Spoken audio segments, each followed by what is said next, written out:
This Yom, this day that Yahuwah has made, we will rejoice. For this is a Yom that He allows us to have life and Kai on the inside of our minds and fix our minds on His thoughts and His ways and put down our ways and our thoughts. For even as the highest Shamayim and the Shabat Shamayim is His thoughts and His ways, so His ways from our ways. For our ways in a lower level, but yet His ways rise on the wings of the wind, that He may feed us with our akla, our food, and feed us with our heritage. Knowing this Yom that we are undeserving of His compassion and mercy, but yet He gives it and extends His hand.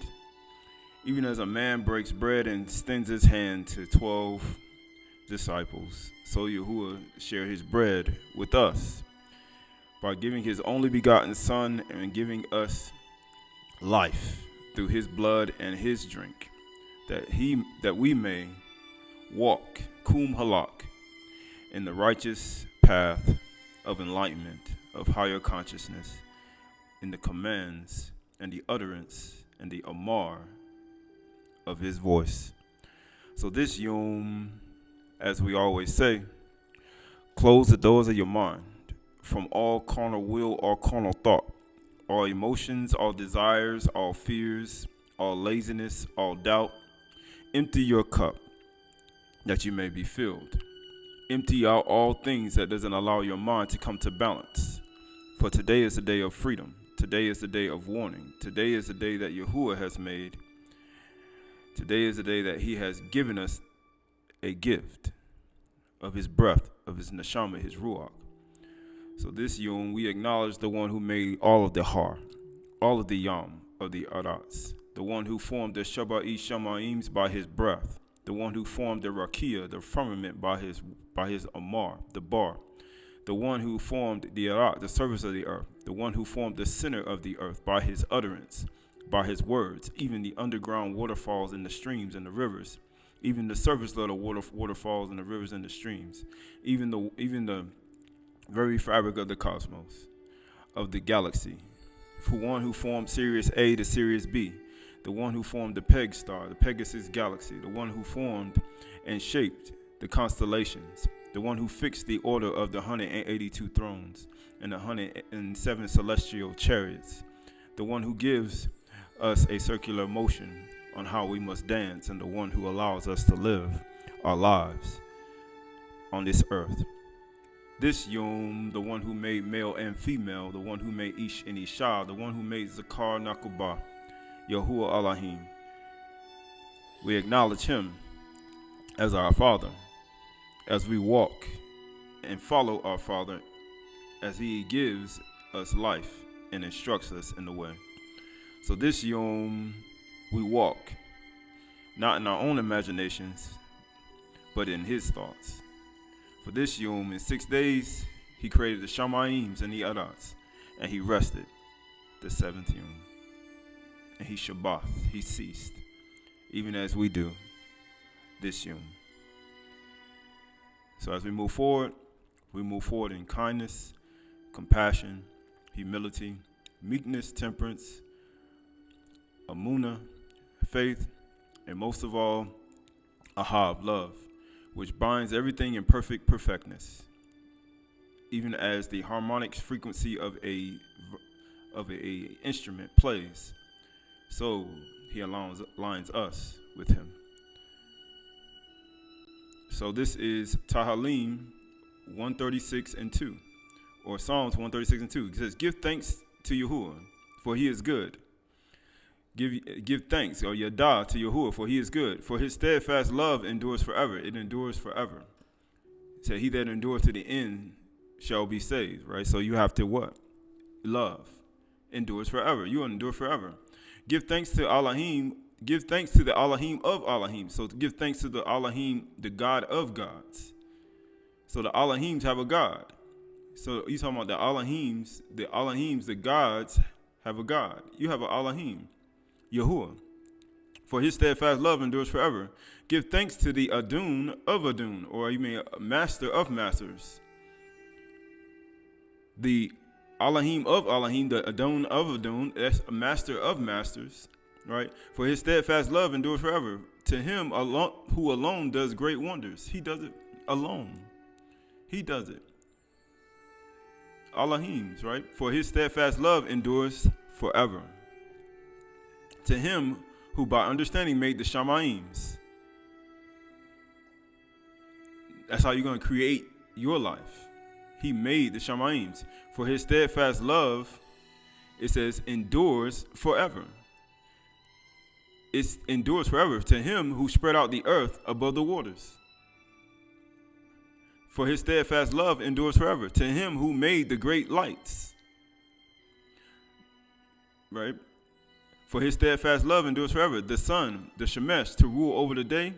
And for his steadfast love endure forever. And the moon, the Yarach, and the stars, the Kukabim, to rule by night. To rule over the night.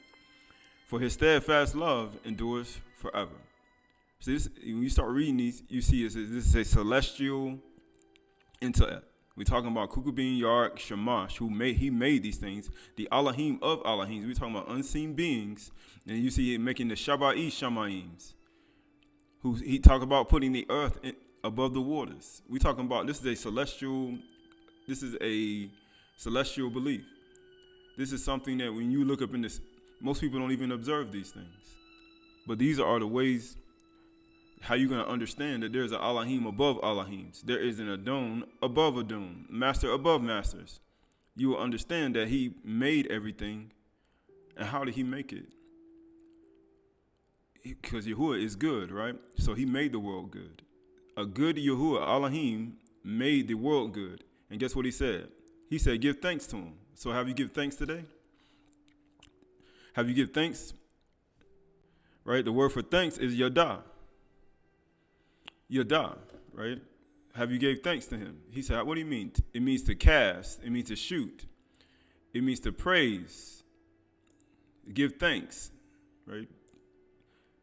To throw, right? To give thanks. It means to confess. So how can you confess and give thanks to Yahuwah? Confess. Confess what?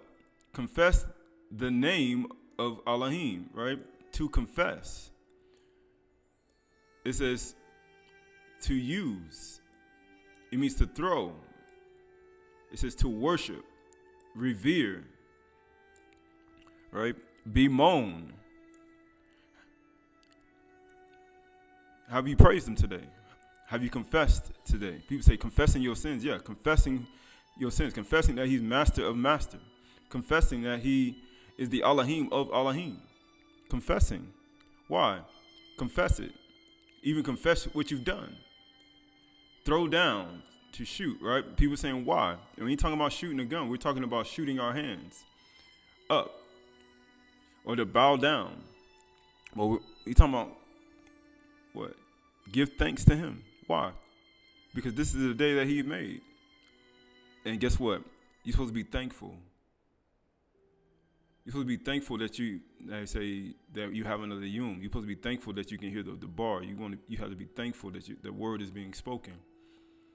Because if you're not thankful, it's just like somebody going to cook food. And then when they cook the food, and then guess what? When they offer you the food to eat, and then you're not thankful for them giving you the food, then how does that make that person feel? Right? How does that make that person feel?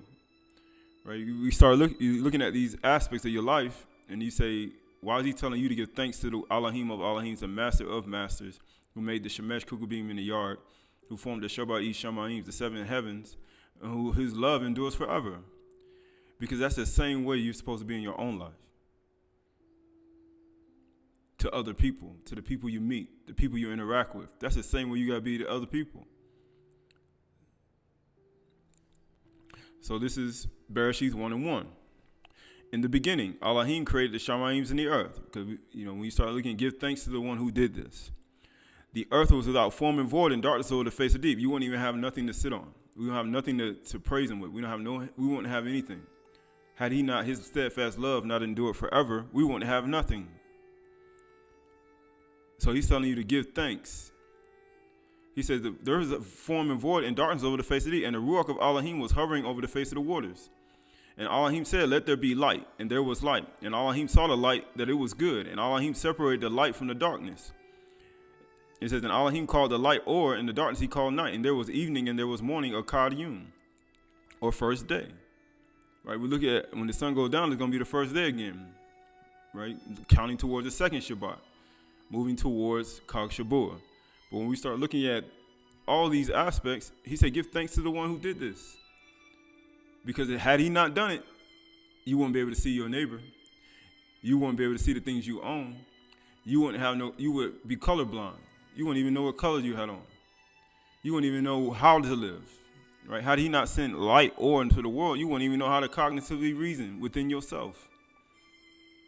One would still be in darkness. But he says, just like he says, right? So as you look at it, because we read this all the time, because when you start from the beginning, then you can see your end. So the word for you got bith, or that's the first word, ba'ith, the house, rashith, the creation of the Allahims, right? The beginning, the creation of the Allahims. He said, give thanks, Allahims. He's the Allahim of Allahims. So if you don't even believe you're an Allahim, how are you going to give thanks to the Allahim of Allahims?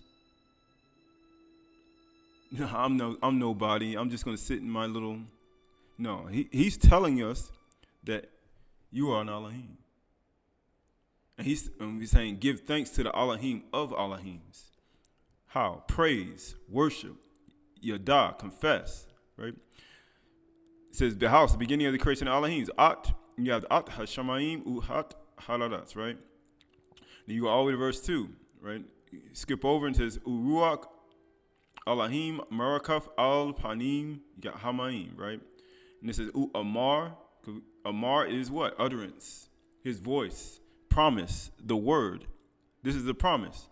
Allahim, Haya, or Haya, right? He created light, and light existed, and light came to be. Had he not done it, give thanks for light. Give thanks for Or.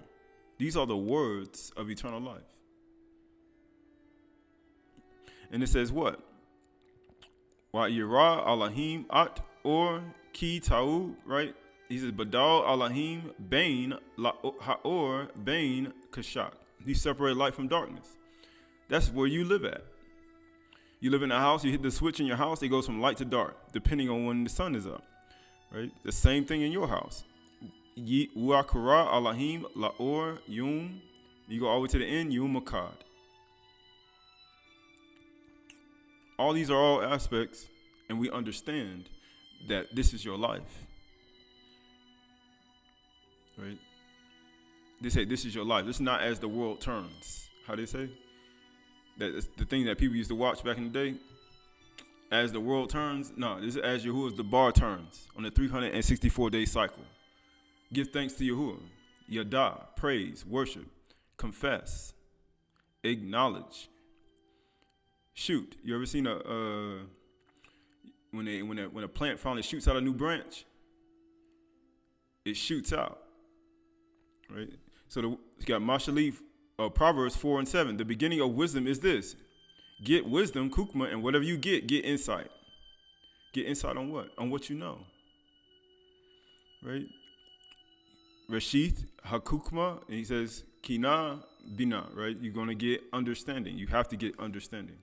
Because that's how he'd establish the ends of the earth, through understanding. So we read in Tehillim 138, he says, give thanks to him. Aydah, man, woman, child. Give thanks to the one who made everything. Because that is your life, to do that continually. Right? The word for house is ba'ith. This is what? The house, the beginning of creation of Elohim. That is a what? A dwelling habitation, an abode of animals and human bodies. Why would he call it abode of animals? That's where Yahushua was born. He was born in a place where the abode of animals are. In a farming, in a feeding trough. It's made to be eaten, to be taken in, not to be rejected. It's like a person throwing up their food. Like you feed them food and they throw it up. In this world, they call it other thing. We talk about things in this, how he comes to rejecting his word. He said, you're going to be, how you say, malnourished, not having the proper, nutrients in your body. Right? It says abode of animals, human body, light, abode of light and darkness. A house is abode of light and darkness. Inside the house, you have light and you have darkness. You have people in darkness and you have somebody in light.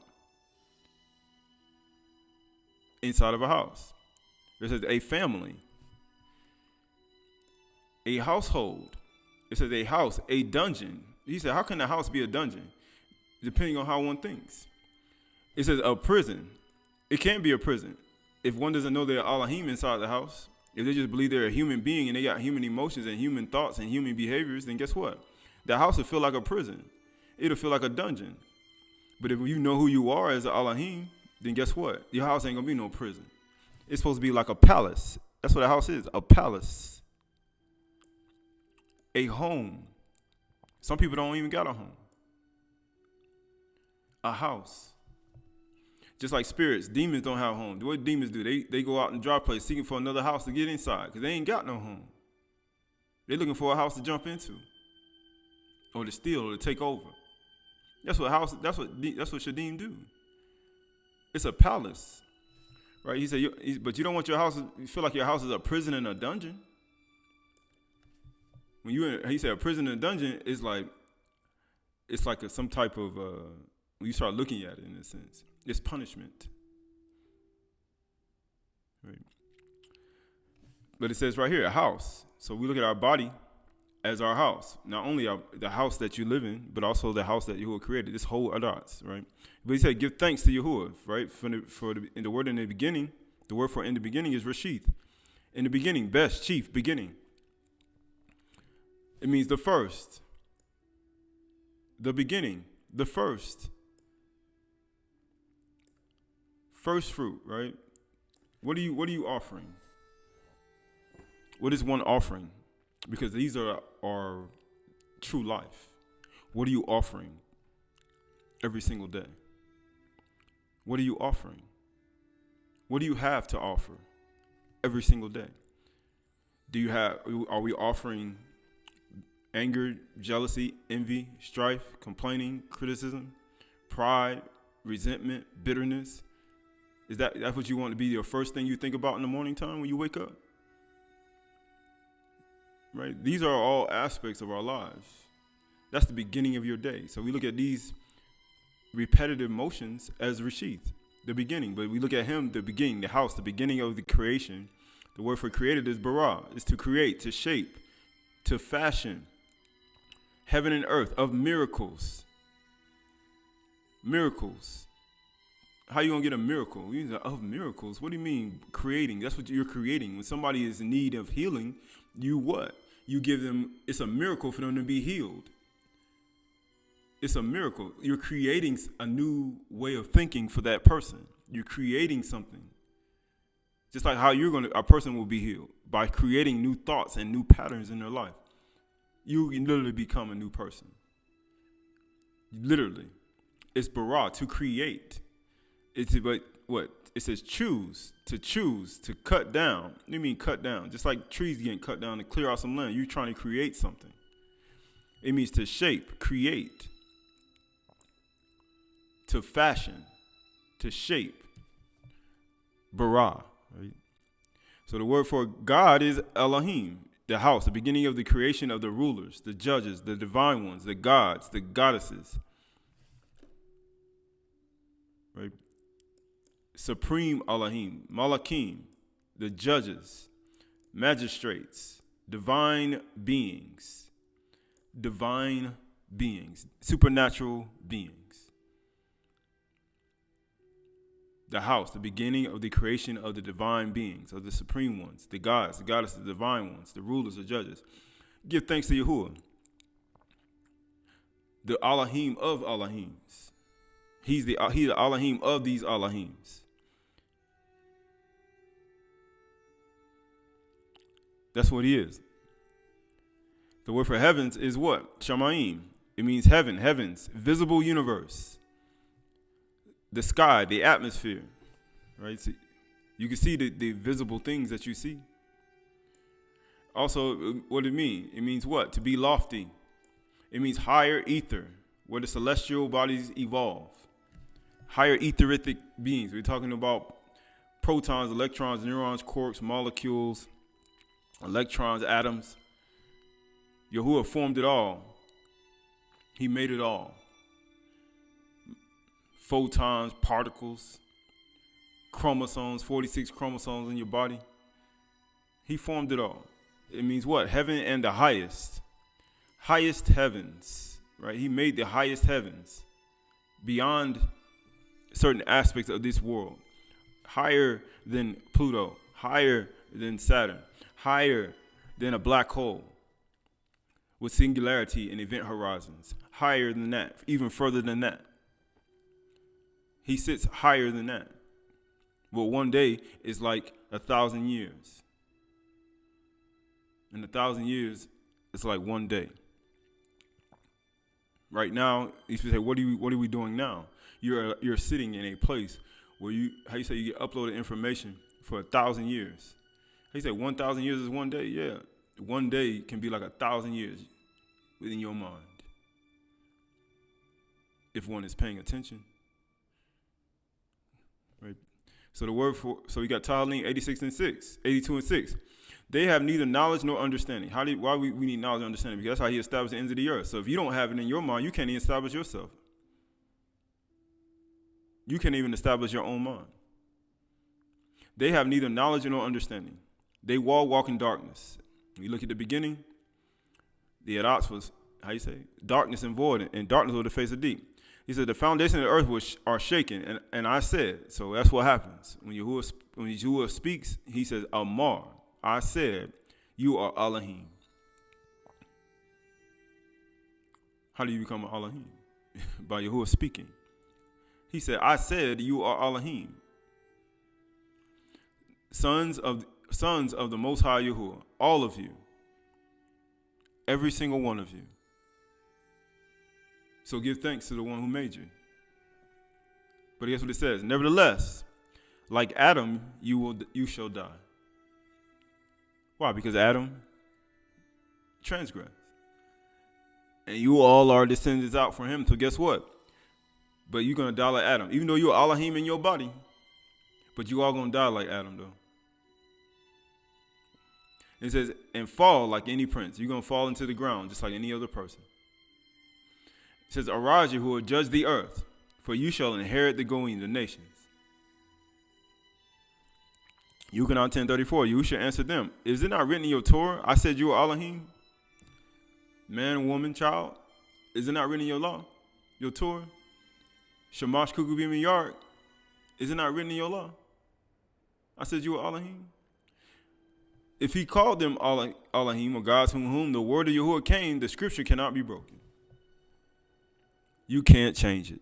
I am Yahuwah, I change not. Is it not written in your law, I said you are Elohim? But yet you're going to die like Adam. Because he said, when I breathed into man's nostrils and made him a living soul, and I gave him authority of the fish of the sea, fowls of the air, every creeping thing, right?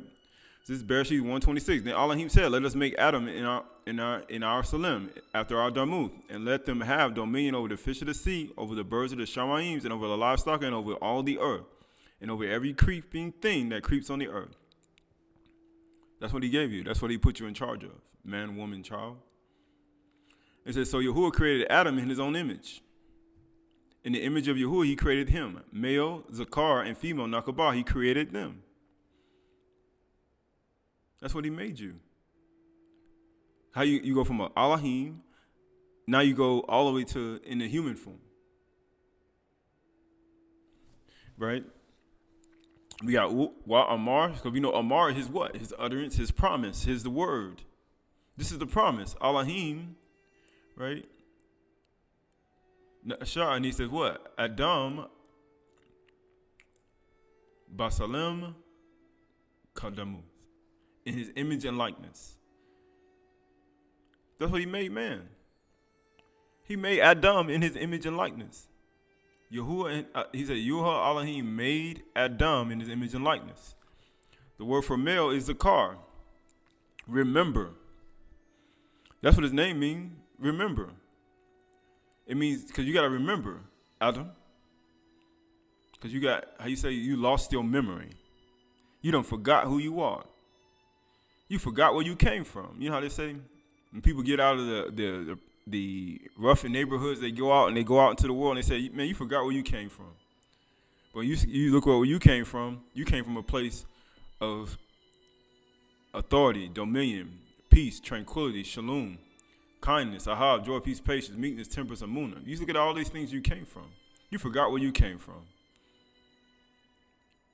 You forgot your servitude, being a servant, abad, and shamar, observing. You forgot where you came from. I'm trying to get your memory back. I got to take you to places that you're familiar with. That's the only way you're going to get your memory back. You got to physically not only hear your memories, but then you got to physically go to the places where you can actually recant. Your memories can come back by interacting again, because you lost your memory. It says what? Of animals, male, of male animal, right? It says of a male, a child, a male, a man, zakar.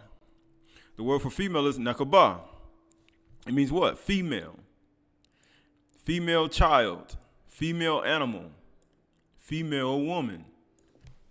I made them male and female. Zakar nakabah. I made you that way.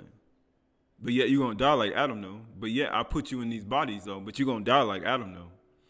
But you are Elohim, though. You are an Elohim. People fear death. You shouldn't. There's only one person you should fear. That's the person who made, how you say, death. Who made life, too. So you look at female, male is zakar nakabah. That's male and male child, female child. That's how he made you. Is it not written in your law? I said you are Elohim. Give thanks to the one who made you, to the Elohim of Elohims. So if you don't even, I say, I don't believe I'm Elohim. I don't believe that. Well, then it's called amnesia, because the sheaf is hidden within your thoughts. So the word for image is damuz, likeness, similitude, model, shape, resemblance, fashion, similitude. The world will give you fashion alternatives. They'll give you shape alternatives. They'll give you model alternative, resemblance. But your resemblance is that which is from the beginning. That is your image and likeness, fashion, similitude, pattern. Yes, your pattern of behavior, your likeness, your personality, as we talked about in your frontal lobe. Your personality. This is your personality. This should be, how you say, this is your personality. This is your purpose. People say, I want purpose. This is your purpose. He said, well, I'm giving it back to you. Figures, right? Resemblance. Let us make man in our resemblance. What do you think Yahuwah is giving you? He's giving you my resemblance. So that's how a man, woman, male and female, male child, female child, who's operate in the world. I'm giving you back your purpose. So the word for likeness is salam. It means what? Image, images, image and likeness, right? Not the image inside of the mirror. The image that's within. That is who you are. The image that's within. Because he said, breathe into man's nostrils, he became a living being. Remember, they formed and shaped the body, but then he breathed into the actual person. The bar, the word, the neshama, the creative, inspirational intellect of Yahuwah inside. It means vain show, illusion. Right? I made you in my image and likeness, resemblance, and image in the earth. Inwardly and outwardly. And that's your purpose. That's who you are in the earth, right? The word for man is Adam. Mankind, human being. That's what I made you. Mankind. I'm a human being. I say a human being. And also you could be a hypocrite inside of your body. Elohim, God, goddess, human being inside of a human. God is inside of the human body, you can be a hypocrite too. So this Bereshit 1:28, and Yahuwah Elohim baraked them, and Yahuwah said to them, be fruitful and multiply and fill the earth and subdue it. This is your purpose. This is your purpose. Be fruitful and multiply and subdue it, and have dominion over the fish of the sea, over the birds of the heavens, and over every living thing that moves on the earth. So when you walk outside and you walk down the street and you go outside, what are you afraid of all these things that you see walking on the earth? You know why you're scared, you're fearful? Is because you forgot. Because you forgot. You forgot who you are. You forgot who you are. Zakar, you forgot. You're supposed to remember. Zakar. And Yahuwah Elohim said, behold, I have given you every plant yielding seed that is on the face of the earth, and every tree with seed in its for food. In its fruit. You shall have them for food. This is who he made. This is how he made it. And every beast of the earth, and every bird of the shamayim, and everything that creeps on the earth, and everything that has breath, I have given every green plant for food, and it was so. He said, give thanks to Yahuwah, for he is good, right? Do you think this is good? Do you believe this is good that Yahuwah did? You could raise your hand, you could nod your head. People saying, why? Because if you say you believe this is good, it says, and there was evening and there was morning, the sixth day, Shishiyum. The word for plant or herbs is asheb, herbage, grass, green, plants. Give thanks to Yahuwah, for he is good. He's giving you these things. He is good. He's giving these things to you. It's green plants, glisten plants, green herbs, plants. He said, I've given you these things. So he gave it to you. Give thanks. Let them have dominion. So he gave that to Adam Kuah. He gave that to Mel Zakuhar or Nakabah. He gave that to you, so give thanks to him. Give praise to him. Give worship to him. Why? Because he gave it to you. I gave you authority over the fish, sea, fowls, every creeping thing, over all the earth, for the cattle, and over all the earth. And it was so. And it was good, because Yahuwah is good, and he's giving it to you. It says herbage, grass, right? Asheb, right? The word for seed is zarah. To scatter, to sow seeds, produce yielding seeds. So you think about all the trees he planted on the third day of creation. You didn't even have to go gather seeds. He already had the seeds already there. All you do is get the fruit and eat the fruit, and then you replant the seed. And guess what? You now become a cultivator of the land. And you didn't even do nothing. You didn't even do anything. He gave it to you, so give thanks to Yahuwah. Give thanks to the one who made all things, the Elohim of Elohims, the Adon of Adon, the master of masters. Give thanks. To be sown, to producing, to become pregnant. Think about that. To become pregnant, the seed gets inside of the earth, you plant it in the ground, it becomes pregnant, and it produces seed. The seed gets inside of a woman, she becomes pregnant, and then guess what? It produces what? Trees and seeds. It produces a human being. All these things are a part of life. Life. And amazingly, when Yahushua was born, what happened? He was born to be eaten. Just like a seed is implanted inside of a woman, when it finally comes out, and guess what it was? It was born to be eaten. Every herb-yielding seed for food. He was that fruit that was ready to be eaten as soon as he came out. He was already there. He was already there. He's showing you that I am Bereshit. And then it says what? Seed sowing, offspring, seed, semen, offspring, right? Fruit, plant, sowing time, child, fruitful, seed time, sowing time. Today it's time to, how you say, this is a sowing time. Sow some seeds.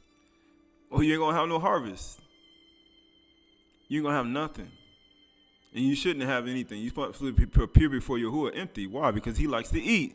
Yahuwah likes to eat. I know people saying, oh, Yahuwah likes to eat. Right? You ever served your parents food? You ever cook for your parents and serve your parents food? You should try it. You should try it. Do that. So this word for food and meat in Bereshith is akla, right? I'm giving you all these things. I give you a sheb. I give you zara, right? I give you all these things for what? Food, fruit. For your food, your okla, your devouring, consuming, even by wild beasts. This is for the animals on the earth. Food, consume, devour, food, meat. All these things were for you. This is what he gave you. This is what he gave us. So the word for Mashali, Proverbs 3:1 says, my son, do not forget my teaching. Oh, you mean Zakar. Remember. Remember. Right? Don't forget it. So when he's talking to male and female, he's talking to Adam as a whole. Don't forget it. Don't forget my teaching. Why? But let your heart keep my commandments. You got to love it. You got to ahab it. Behold the strength of the house. Aleph, bith, ha. Ahab. Behold the strength of the house. What is it? Ahab. Let your heart keep my commandments. For length of days and years and life and shalom and peace will be added to you. What today is? Shabat. Day of rest where you cease from sowing. But most people ain't sowing. Where you cease from from doing things in the field. Some people ain't doing that. Cease from doing things in the field. Some people ain't doing nothing. That's what he says. Shalom and peace be added to you. Let not steadfast love and faithfulness forsake you. Don't let love, ahab, and faithfulness with love, don't let it leave you.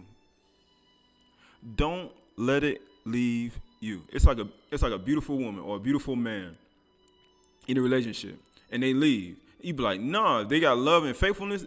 Don't let them forsake you. But you know what people do today in the world? They don't actually, how you say, it doesn't have any weight anymore. Because these things don't really have any weight anymore in this world. It says, don't let steadfast love and faithfulness forsake you. Bind them around your neck. You mean like a chain, like something you wear on your neck, or bracelets or something.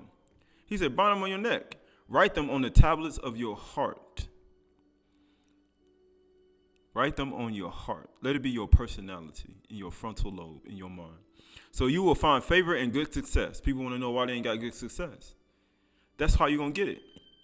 In the sight of Yahuwah and man. So you're going to get it not only in the unseen world, because Yahuwah is a Ruach, but also in the natural world. You're going to get, it's going to be what? It's going to have good success in both. It says, trust in Yahuwah with all your heart. There we go. Trust in Yahuwah with all your mind. Because you can do this. And do not lean to your own understanding. Because when Yahuwah made Adam and Korah, he made it this way. And also he put a tree in the knowledge of good and evil. And he told them not to eat from it. For the day you eat of it, you shall surely die. And they forgot. And they did it. And they died. He said, you Elohim know, but you're going to die like men. You're going to die just like Adam. You can't. You're going to die. But he says, do not lean to your own understanding. In all your ways, acknowledge him. In all of your ways. From Bereshith all the way through. Why? Because you start looking at his ways. In all your ways, acknowledge him. And he will make straight your paths. He'll make it straight. Broad is the way to destruction, and narrow is the way. Straight is the gate that leads to life. And few that be, people say few that be that find it. Yeah, you got to seek and you will find. Few that be that Yahuwah makes it straight for you. Because are you his child? Zakar Nakabah? Or are you not his child? He said, few that be that Yahuwah makes it straight for them. He says, and he will straighten your paths. He gonna do it. So if people's paths are crooked or not straight, guess what happened? Guess what that is? Because Yahuwah didn't make it straight for him. He didn't make it straight. But it says, be not wise in your own eyes. Fear Yahuwah and turn away from evil. It says it will be healing to your navel. It will be healing for you. Because people say, what do plants are for? Plants will heal your body. Fruits will heal your body. Fruits will heal your mind. It'll heal your thought process, your cognitive reasoning. It'll heal your hair. It'll heal your eyebrow. It'll heal your skin. It'll heal your body. It'll heal your whole mind. It'll heal your process, your thought process, your frontal lobe, your seats of appetites. It'll heal every single aspect of you. But he said, if you forget, he said, you forgot. It says, fear Yahuwah and turn away from Ra, and it will be healing to your navel and refreshment to your bones. It'll be refreshment to your bones, your marrow. Right? The word for flesh is short. It'll be healing to your umbilical cord, your navel string, your connection, just like a mother with a nursing child that's inside the belly. When you have a woman that gets pregnant with the seed and the child grows inside of the belly, then what? It develops an umbilical cord. And that umbilical cord is attached to the mother. And if the mother, how you say, don't put the right proper foods in her body, she will corrupt the child. She will corrupt the child. Literally. And spiritually. Literally and spiritually. Isn't that written in your law? I said you are Elohim. But if you don't think like Elohim, you don't think it's going to affect the child spiritually.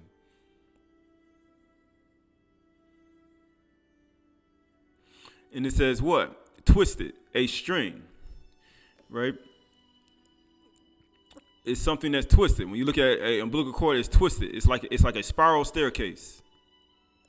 It's like a spiral staircase. And what does this umbilical cord do? It allows one to be fed inside the belly, inside being cultivated and developed. Right? So the word for healing is shore, right? Or you say flesh is shore or navel. So the word for healing is reuth. It means healing, or it means rafuth. It means healing, health, a cure. It will be a cure. It will be a cure to your navel string. If you don't lean to your own understanding, if you don't forget, it will be a cure for you. And he says the word for refreshment, it will be shikui. It will be a shikui, right? It will be shikui also for you. It will be drink, a refreshment, a beverage, moisture, refreshment, a drink. It'll be what? A drink, a shikui. It'll be a shikui for you. It's going to be drink for you. It'll be drink for what? Word for bones is a stem. It'll be shikui for your bones, your essence, your internal essence, your bones, your eternal external body, substance. It'll be healing for you. He said, if you don't lean to your own understanding, your own binah, he said, in all your ways acknowledge him.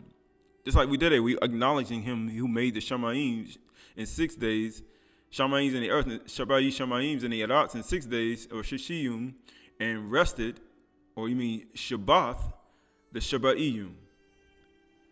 He ceased. Substance, self. It'll be healing to your bones, to yourself, to the substance, your self-same body, your bones, your substance, who you are, your external body. Your inward man, your umbilical cord, will give healing to your external body. Healing. The Debar will do that. Is it not written in your Torah, I said you are Elohim? Your inward man, knowing who you are in Elohim, giving thanks to the one who gave you these things. You didn't even do. You didn't plant no trees. You didn't put no seeds in them. And you definitely didn't do anything. The only thing you're doing is eating it and then replanting it. What your father, Abba, already did. You're just doing it again and again and again and again. 364-day cycle throughout the year. It's going to be healing to your shore, right? So you look at a placenta, you look at this spiral umbilical cord. You can see a little spiral right there, spiraling. And it's attached to the umbilical cord. Just it has veins in it, just like a tree branch. When you look at a tree, if you look at the tree in the sky, look at your hand. If you look at your hand, on the top of your hand, you can see that same branch. You can see that same branch. You can see it all inside of you. This is who you are. This is the body he put the Elohim in. He put the Elohim in a body that eats plants and fruits. You know that. I hope people know that. That's what he put you in. He didn't put an Elohim created in his image and likeness from Bereshith and made Elohim and put it in the human body to eat animals that he put you over. Because you look at your body's in the shape of a tree. You have a brain stem, you have a spine, you have your brain, you have your hair follicles. You got your fruit on top of your hair. You got all these things. You're made like a tree. You cut your hair, your hair grow back just like a tree. You prune your hair, it grow back even stronger. It's the same way. You're like a tree. And you came from a tree inside of an umbilical cord. And then you were born into the world like a tree to bear fruit. You come from these aspects. You're not something opposite of that. Is it not written in your Torah? I said you are Elohim. Placed inside of a human body. And guess what? You forgot who you are. You don't forgot what to do in the body, with the body that I put you in. He put you in these things. So you look at the aspects of human nature, right? When you start looking at the umbilical cord, people say, as above, so below. Right? When we start looking at this aspect, you look at the fingerprint right here. You look at the fingerprint right here. It looks just like a what? Like a tree. When you cut a tree off in half, what happens? When you cut a tree in half, what happens? You see these fingerprints inside of the tree. That's you. That is you. Look at your palm of your hand. And you see all these grooves and all these little lines and things in there. When you go look at the front of a tree right now. If you go outside after the Shabat, and when the sun comes on, you can look at the tree. It got grooves in it too. It got lines and everything in it too, just like your hands. Right? You look at your lungs, the things that you breathe. It looks just like a tree branch. Just like the tree gives full oxygen to the world, that's the same thing your lungs do to your body. You are like a tree. He told you to be fruitful and multiply. Not only you're like a tree, be fruitful and multiply. Not only you're made in Yahuwah's image and Demuth and Salim and likeness and his resemblance, but also you're Elohim inside of this body, this construct of who you are. At the same time, you're operating in 3 to 4 different capacities at one time. And your heart has a beat. Your heart has a beat, so you're making sounds and vibrations every single day. All at the same time. And you want to neglect so great a salvation? You want to neglect so great enlightenment and consciousness? You want to, reject this and not live this? Look at the rivers. You look at the leaves. Right? You see the same grooves in the leaves. You see it in your blood vessels, in your human heart. Your whole body is a flowing tree that needs water, and all these things need water to grow. It needs water to grow, a drink, a CQE, right? It needs a water to grow. It'll be refreshment to your bones. It needs these things to grow. People saying that's what you need. Look at the Amazon. Look at the rivers. It looks just like veins. Just like the earth has veins. Even the earth has veins. Just like it's tree. It's alive too. Everything's alive. But when you're in darkness, the only thing you see is death. You don't see life. You don't see living. This is life. Matthew 18:2. And calling to him a child, he put him in the midst of them and said, truly I say to you, unless you turn and become like children, you will never enter the Malchut of Shamayim. Zakar Nakubah. He telling the Alahims, you got to become like children. And and be the person you're supposed to before all of these things that I'm witnessing right now. You got to be a child. He said, I give you herb yielding seed for food and fruits for food. And it was so. He said, if you don't come yourself like a child, you ain't never going to get into the Shamayim. People say, you think you grown, don't you? You think you grown. He's saying, man, if you don't do this, you're going to be leaning to your own understanding. You're going to be leaning to your own understanding. And it won't be healing to your shore, your umbilical cord. It won't even be drink for you. It won't be a CQE for you. It won't even be anything for you. He said you won't. Whosoever humbles himself like a child is the greatest in the Malkuth of Shamayim. Who is more greater than Adam on the earth? Before he disobeyed and he forgot. Or the woman forgot. He said, you be greatest in the kingdom of Shamayim. Whoever receives one such child in my name receives me. But whosoever causes one of these little ones who believe in me to sin, it will be better that a great millstone be fastened around your neck and be drowned in the midst of the sea. Yeah, you serpent. You Nakash, you serpent. That's what you are. You try to cause one of these little ones to sin. You're a serpent. That's what Satan did in the garden. You're a serpent, just like Satan in the garden.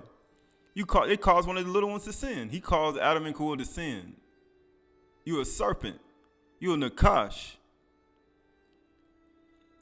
He said, you a Nakash. That's what he's calling you. He said it'd be better because when Satan made them eat from the tree that knowledge of good and evil before they were even grown enough to even eat it, guess what? Yahuwah said, you eat dirt. Just like you made my children eat that, I'm going to make you eat dirt. And people wonder why Yahuwah is the way he is. He's just like a parent. And you see how your image of likeness is when it comes to you as well. Because that's the image you made in. So Mark 9:36, and he took the child and put him in the midst of them. And taking him in his arms, he said to them, whoever receives one such child in my name receives me. And whoever receives me receives not me, but him who sent me. You receive him. You receive him who sent me too. Why? Because Yahuwah is the Elohim of the children. That's why he says, the earth was without form and void and darkness, and the ground shook. And he said, you are Elohim, children of the Most High. That's what Yahuwah want. He wants his children back. Not some grown-ups, not some grown people. Not some grown people who like to sit in four walls in a building. He wants his children back. He said what? And guess what he said? He said, you receive him who sent me. That's exactly what you do. He made Adam go a male, zakar, nakobah, female child, animal child. No, female child, male child. Female animal, male animal. That's how he made them. Abode of house of dwelling place for them. He made the house for them. He made the whole earth for them. Mark 10:13. It says, and they were bringing children, right, that he might touch them. And the disciples rebuked them. But when Yahushua saw it, he was indignant and said to them, let the children come to me. Why wouldn't he allow the children to touch the tree of life? Because Yahuwah never told them they couldn't touch the tree of life. He said the children might touch them. He said, why you won't let them come to the tree of life?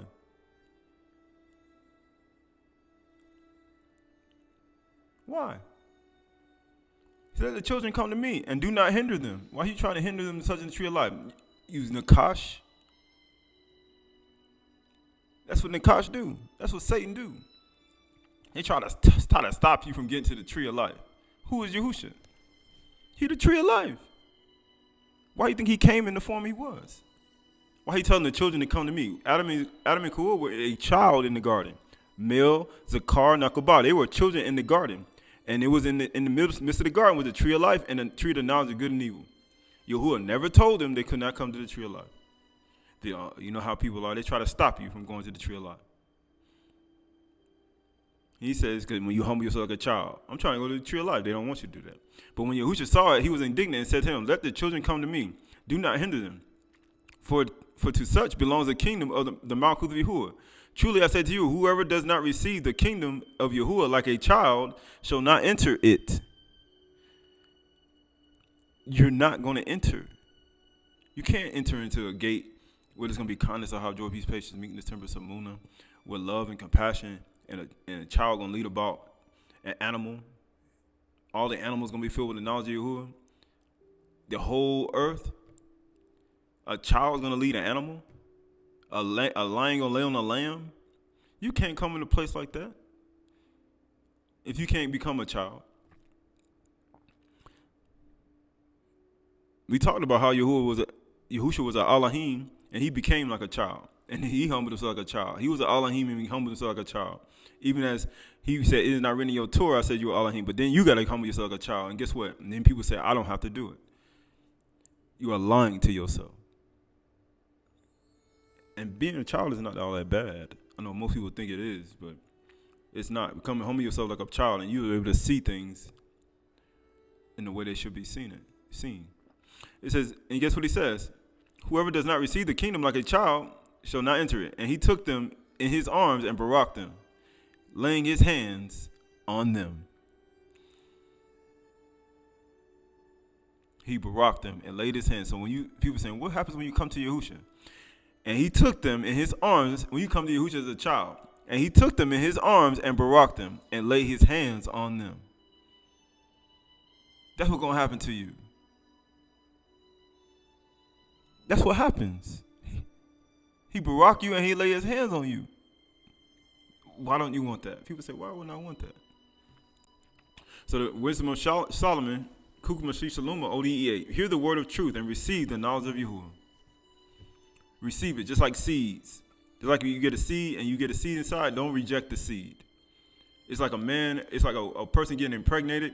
A person can reject the seed, or a person getting the seed sown in their mind. Don't reject that. It's really simple. That's not even hard, right? To understand what one wants to eat, how one he made you, and how you're like a child, and seeing how you connect with all nature, even the supernatural world, as above, so below. Your umbilical cord. And it says, your flesh may not understand what I'm about to say to you, nor your garments, that which I'm about to declare to you. So we hear all that we just heard. If one doesn't understand it, then you just understand it's your flesh. And you're thinking through your outward man. Because your carnal nature ain't going to understand, and your garments ain't going to understand. It says, keep my mysteries, you who are kept by it. Keep my amunah, you who are kept by it. Those who are kept by the mystery and amunah. He said, keep it and understand my knowledge, you who know me in truth. Love me with affection, you who love. Don't let love and faithfulness forsake you. Don't let it forsake you. It doesn't matter how your flesh feels. It doesn't matter how your flesh may jump and squirm and move and itch and marvel and shake. It don't matter. Right? It's just trying to control you. That's all it's doing that for. It has nothing to do with nothing else. Your flesh is just trying to control you. Right? That's why the bar, when the bar comes, people get sleepy. Why? Because the flesh is just trying to control you. It don't want to hear it. Why? Because the flesh gets crucified. And it says, and understand my knowledge, you who know me in truth. Love me with affection, you who love. For I turn out my face from my own, because I know them. Why would Yahushua Mashiach, we just read, why would he turn his face from them he knew, his own? He said, these are these children, let them come to me. But the disciples rebuked them. He's like, no. These are the children of the kingdom. And he baraked them and held them and touched them. No. He said, I'm not turning my face on them I know. He says, and even before they had existed, I recognized and imprinted a seal on their faces. Before Adam and Chayparach was even created, he already put a seal on their faces. And he said, what? And I fashioned their members with my own breast. I prepared for them, just like a mother nursing a child. Just like we just talked about the umbilical cord when the child was on the inside. Just like a mother, she receives seed and gets pregnant, and that child is on the inside. The same way your mind receives the seed, and you get pregnant on the inside of your body, and you got a child as you cultivating and you growing on the inside. And he says, and I fashioned. And they exist. And he said, I prepared, and he says, and I fashioned their members in my own breast. I prepared for them that they might drink my Qahalath milk and live by it. And I am pleased by them, and I am not ashamed by them. He already gave you his breast, just like a mother nursing a child. For my work are they in the power of my thoughts. Your thoughts. Your makashaba. Right? The power of your thoughts. Think about your thoughts and the power of your thoughts. Because you don't have no power if you don't believe who you are. It says, Talim 51:10, O children, come children, O children, and listen to me. This is why Yahushua said, you will never enter the Malkuth. You will never enter the kingdom if you don't become like a child and receive it like a child. So we talking about receive the word of knowledge of Yahuwah, you got to receive it like a child. What? Are you telling me there are Malachim and Seraphim and Cherubim with 6 wings? Are you serious? Are you telling me that I'm an Elohim, right? And the Ruach gets inside of me? I can eat off the plants and the herbs of the trees and the flower. I can learn. And you telling me that the earth is fixed? All of the stars and the luminaries were made by him? Right? You got to become like a child. You have to become so inquisitive like a child to where it's like everything is like, wow, what? Oh, my goodness. Like, if you don't have that feeling when you hear the word, you're not a child. You too grown. You know how you say, man, whatever, you grown. You too grown. You have to receive it like a child. Are you serious? The 9th letter of the alphabet is the T with an X and a circle in the middle of it in a pictograph? Like, you have to be like a child. It's not going to make any sense to you if you don't become like a child. Like, this is amazing. It's just going to be like, to you because you're too grown. I'm too old to hear stuff like this. He's like, oh, come, children, listen to me, and I will teach you the fear of Yahuwah. Why? Oh, you mean the allness, the Yirah Yahuwah, the allness of Yahuwah. What man is there who Adam who desires life and love many days that he may see good? Keep your tongue from evil and your lips from speaking deceit. Because you grown, so keep your tongue from eating speaking raw, and your lips from speaking deceit. Turn away from raw and do good, because Yahuwah, he says, give thanks to Yahuwah, for Yahuwah is good. Seek shalom, peace, and pursue it. Seek shalom, peace, and pursue it. What child ain't at peace? You got when he met Adam and Eve, they had authority, efficiency, follows every creeping thing over all the earth and over the cattle, and he put them in a garden with trees. And in fields, green fields with green herbs and fruits, and all the animals to play with, and all the animals to interact with, the ocean, the sea, the water, everything. That, how you say, seek peace and pursue it. What are you pursuing? What are you pursuing? The eyes of Yahuwah are toward the righteous. He never turned his face from me, no. Those who humble themselves like a child, man, he never going to turn his face from his children. Isn't that written in your law said you are Elohim? I said the earth quaked and it was in darkness. And guess what he said in Tahalim? We just read. He said you are Elohim. You are God, goddess. And he said what? You are the children of Yahuwah. It said the eyes of Yahuwah toward the righteous, toward his children.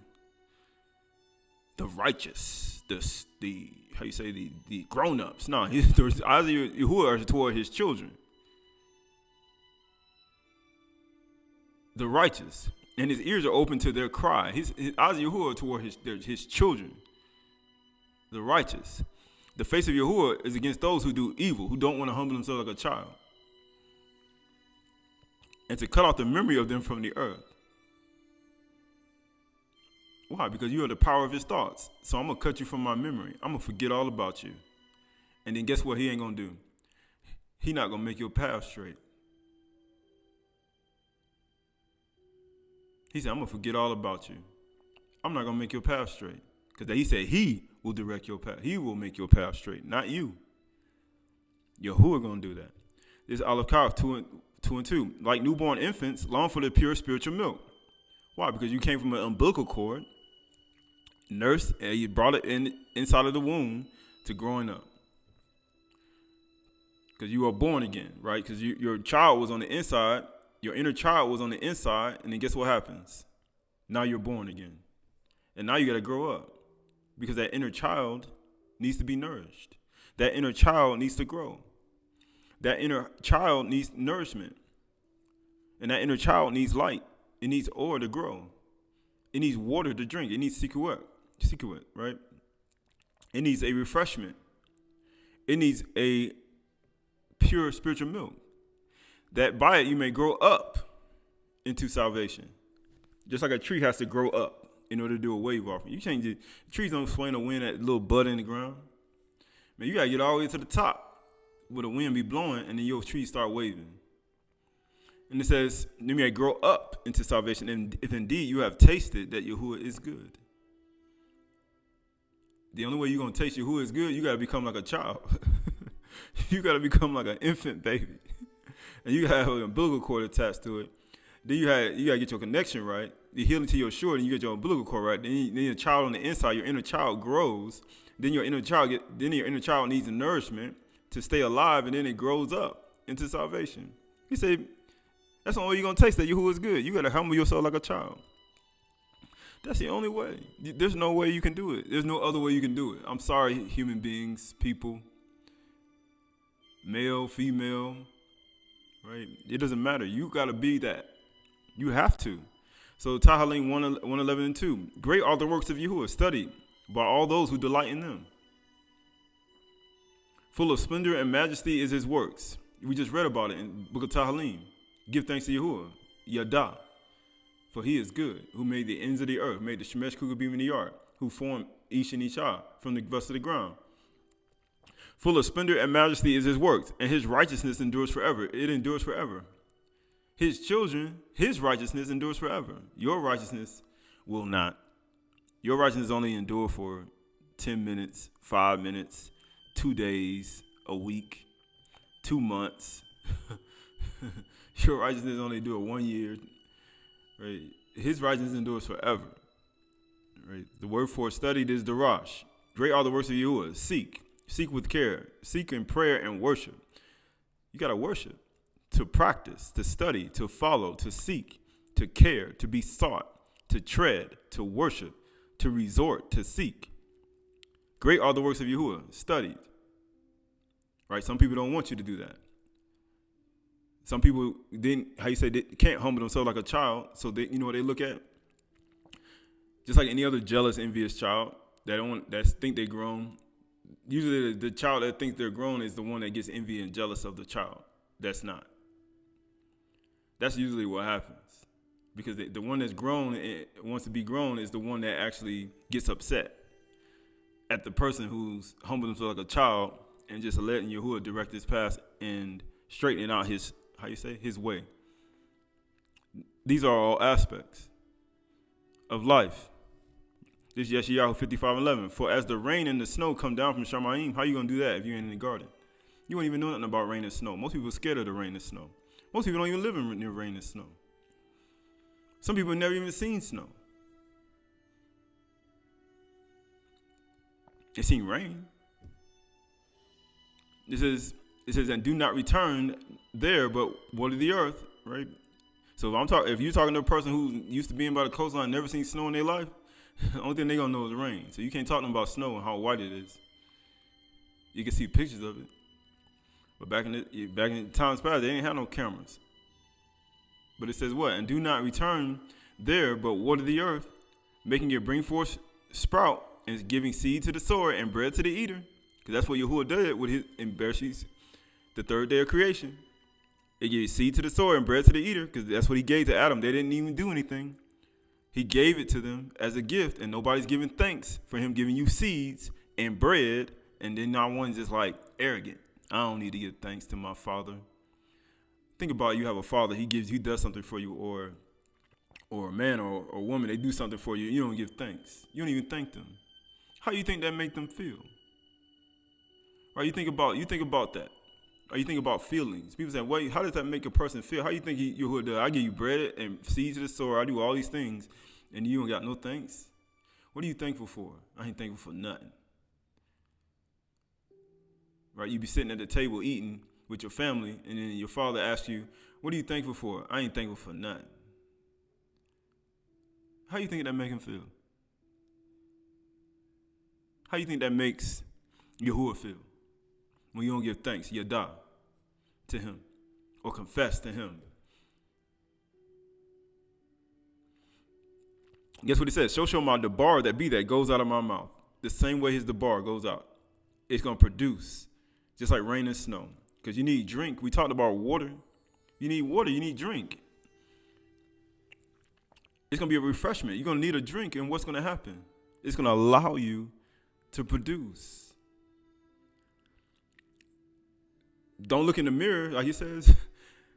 Any man be a hero, the one not a doer. You be looking in the mirror, you forget what person you are. Isn't that written in your law, you are Elohim? Isn't that written you got to humble yourself like a child? Isn't that written that you have authority of the physics, fouls every creeping thing and over all the earth? Isn't remember Zakar Nakobah? Isn't that written that you should give thanks to Yahuwah? Isn't that written you should sing a song? Isn't that written you forgot who you are? You done looked in the mirror.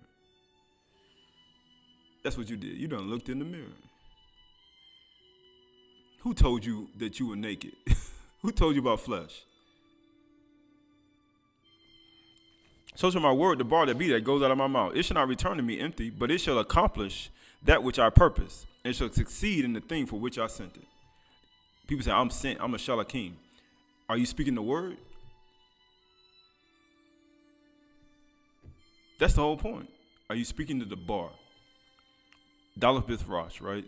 He said, the word, so shall my word go out of my mouth. That word for word is speech, utterance, right? The word, a word, a thing. Commune, disease, promise, judgment, language, cause. That's what it is. It should be your language, your judgments, and how you think and how you judge things. It should be the things you commune with. It should be your utterance, the words that you speak. He tells his children to speak these words when you sit in the house, when you walk by the way, when you lie down, when you rise up. Why? Because he got the beginning of the house, the creation of Elohims. Every family, he's supposed to be doing these things in their home. Why? Because he said you Elohim. Is it not written? Or you looked in the mirror?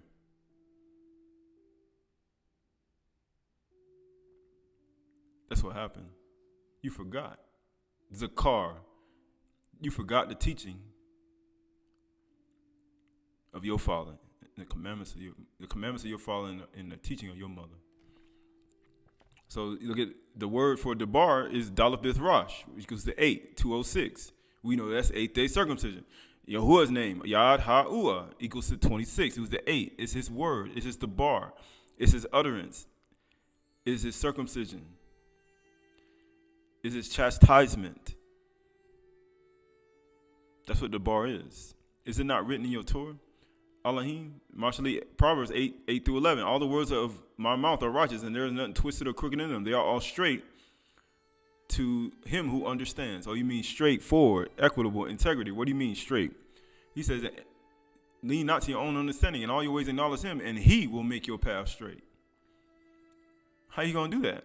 By his debar, his amar, his utterance? Because he's going to speak and you just do. Straightforward. To him understands, and write to those who find knowledge. Take my instructions instead of silver, and knowledge rather than gold.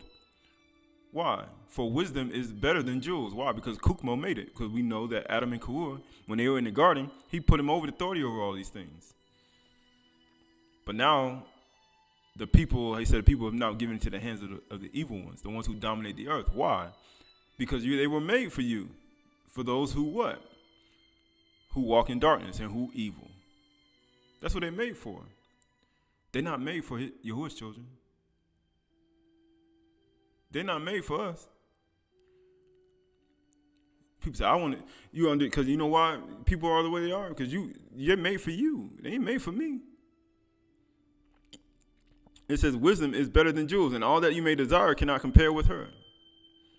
It's better than jewels. It's better than that. But it's straight, right? The word for amar is what? The word for words is amar, utterance, speech, word, promise, command, appointed unto. That's what was in the beginning. He spoke the word. He said, amar, right? His utterance, his promise, that is his promise. Light is his promise for you.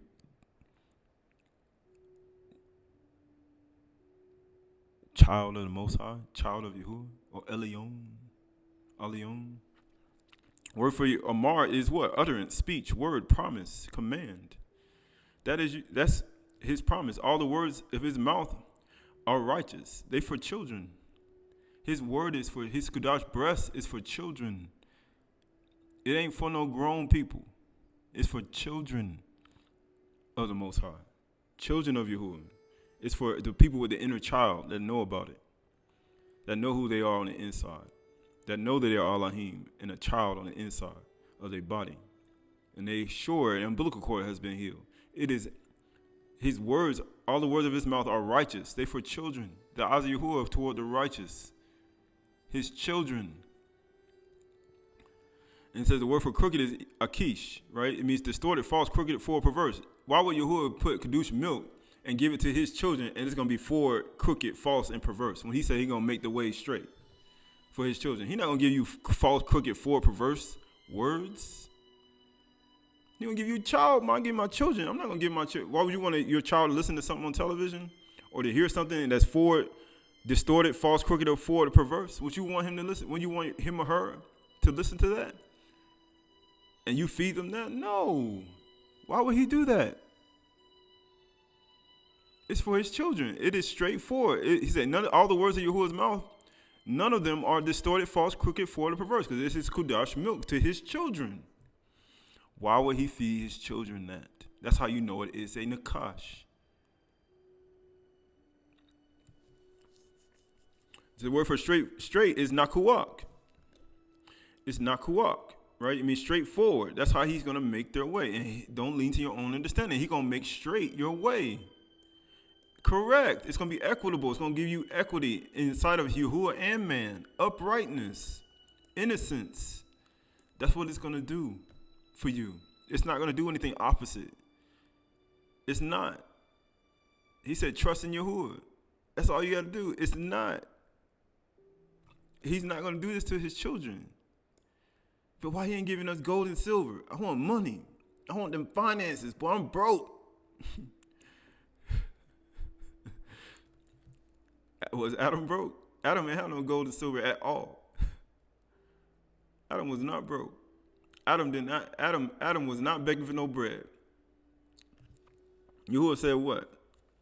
My rain it's like rain and snow. My word is to give you bread, seeds to the sower, and bread to the eater. All you gotta do is speak the word, and Adam get food. All I got to speak the word and Adam get money to get things. I ain't got to do nothing. My son always have that. I gave him my Kadash, my breasts to give him food, and I gave him certain things to get so he can get things for himself, for his family, his Ashar, and for the animals. I've given him that. All these things that people, why people don't look at Yahusha as abundant transformation and healing? Because they really you don't look at him as a person who's actually brought you back to that state where Yahuwah provides for you.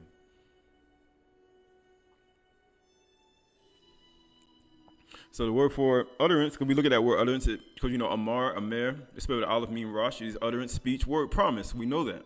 But we know that his promise. And you have to treat it as his promise. The bar, would you treat the promise any type of way? No. The Yahushua Mashiach? No. You got to look at his word that way as well. This is Luke Oriyah 8 and 11. And now the parable is this. The seed is the word of Yahuwah. How you get pregnant? How you gonna get a child on the inside of you that has an umbilical cord that needs to be healed? The only way it's going to happen is by somebody sowing a seed in your body. And that's through the bar. Or it's you could be through a man sowing a seed into a woman. But we're talking about a spiritual an unseen type of birth. This seed is being sowed in your mind. You got pregnant, and now you have a child inside with an umbilical cord. And your umbilical cord is healed when you don't lean to your own understanding. And in all your ways, you acknowledge him, and guess what? He will direct your paths and make it straight on what you should eat, how you should think, how you should speak, how you should live, how you should love, how you should show compassion, how you should show humility and not clear the guilty. It says the ones along the path are, guess what it says? The seed is the word of Yahuwah. The ones along the path are those who heard, but the devil or Satan comes and takes away the word from their mind, their hearts, so that they may not believe and be saved. That's the only reason he take it from your thoughts. Man, I forgot. Man, you forgot the teaching of your father and the commandment of your father and the teaching of your mother. Man, I forgot because Satan took it from you. Satan a thief. You got to know when he coming to take the word out of your thoughts. He coming to get it. You be like, man, why I forgot all that teaching? Because Satan came and stole it, and you let him. You let him come and take it out of your mind. People say, whose fault that is? It's your fault. He says, and the one around the rock are those who, when they hear the word, receive it with joy. Well, they receive it, but these are not, they don't have no root. They believe for a while, and in the time of testing, they fall away. They stop. They fall away. They stop. They don't do it anymore. They receive the word that they're supposed to do, but then when the testing comes, they don't want to do it anymore. What do you mean testing? When things start getting taken, when things start going haywire, when people start talking about you, when people start slandering you, when people start talking about you and running your name in the ground, when things start going, when things start getting taken, Satan come, and your relationships get torn apart, your whole house, your whole life get torn apart, because Satan coming. You say when you get tested, when you give you a task to go offer your son, and you gotta do it, and Satan get in the way, right? You say I ain't gonna do it no more. I ain't gonna do it. It's too hard. No, it's not. You get cast out, you get thrown, you sleeping in the car. It'd be like, man, that's the time of testing. What you gotta do? He said, you gonna fall away, you ain't gonna do it no more. Because of this. Because you ain't got nowhere to go, you ain't got no you sleeping in the car. Nah, he's like, nah, that's your time of testing. You need to keep doing it. Why? Because he said, I'll never turn my face into my nose. Man, you my child. Why would I leave you out there? Why would I leave you in that state? Yahuwah wouldn't even be a good father if he did that. It says, and as for what fell among thorns, they are those who hear, but as they go on their way, they are choked by the cares and riches and pleasures of life. That's why he said wisdom is better than silver and gold. Why? Because Adam didn't need that. Adam didn't need it. Yahuwah said, I'll never turn my face to them, I know. He said, they were my children. Get what he said, riches and the pleasures of life, and their fruit do not mature. How you say? He said, my fruit don't mature. It don't become a time that you can't harvest them. Because certain things in your life, riches or pleasures of life, is filling your mind. That's all you think about. So therefore, the parah can't mature on the tree, and then guess what? You can't harvest it.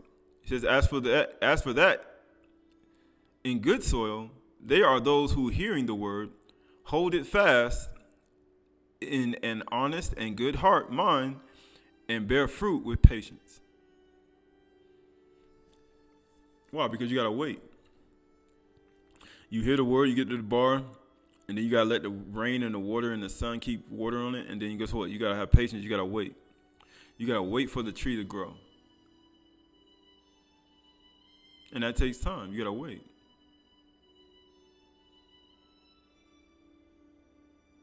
You have to wait. So Hebrews 1:1. So long ago, and many times, in many ways, Yahuwah spoke to our fathers by the Nabi'im. But in these last days, he has spoken to us by his Son, who he appointed to be heir of all things, through whom also he created in the radiance of the kabod of Yahuwah and the exact imprint of his nature. We talked about an imprint of a tree. When you cut it in half, it has a fingerprint on it. When you start looking at the Damuth and the image and likeness in Salim, they say Yahushua was the exact imprint of who he was, male and female, Zakar Nakubah. They were both male and female. Male child, male animal, female. And he was the exact imprint of his nature. He created him in his image and likeness, and he was the exact imprint. So when you look at Yahushua Mashiach, then you look at yourself, you got to say, that's the person I need to mimic, because he's in the image and likeness of Yahuwah. And it says, and upholds, guess what? The exact imprint of his nature, and he upholds the universe by the word of his power. The whole universe by the bar. You mean the thing that he prepared, the milk, the breast that he prepared with his Kudash milk, that you may live by it? That is his children's food, which means that is the very word that holds the foundations and that upholds the universe. He's feeding you with it. And then you want to lower yourself down and say, you know what? I'm not a child. I'm not an Elohim. I like what I see in the mirror. Better.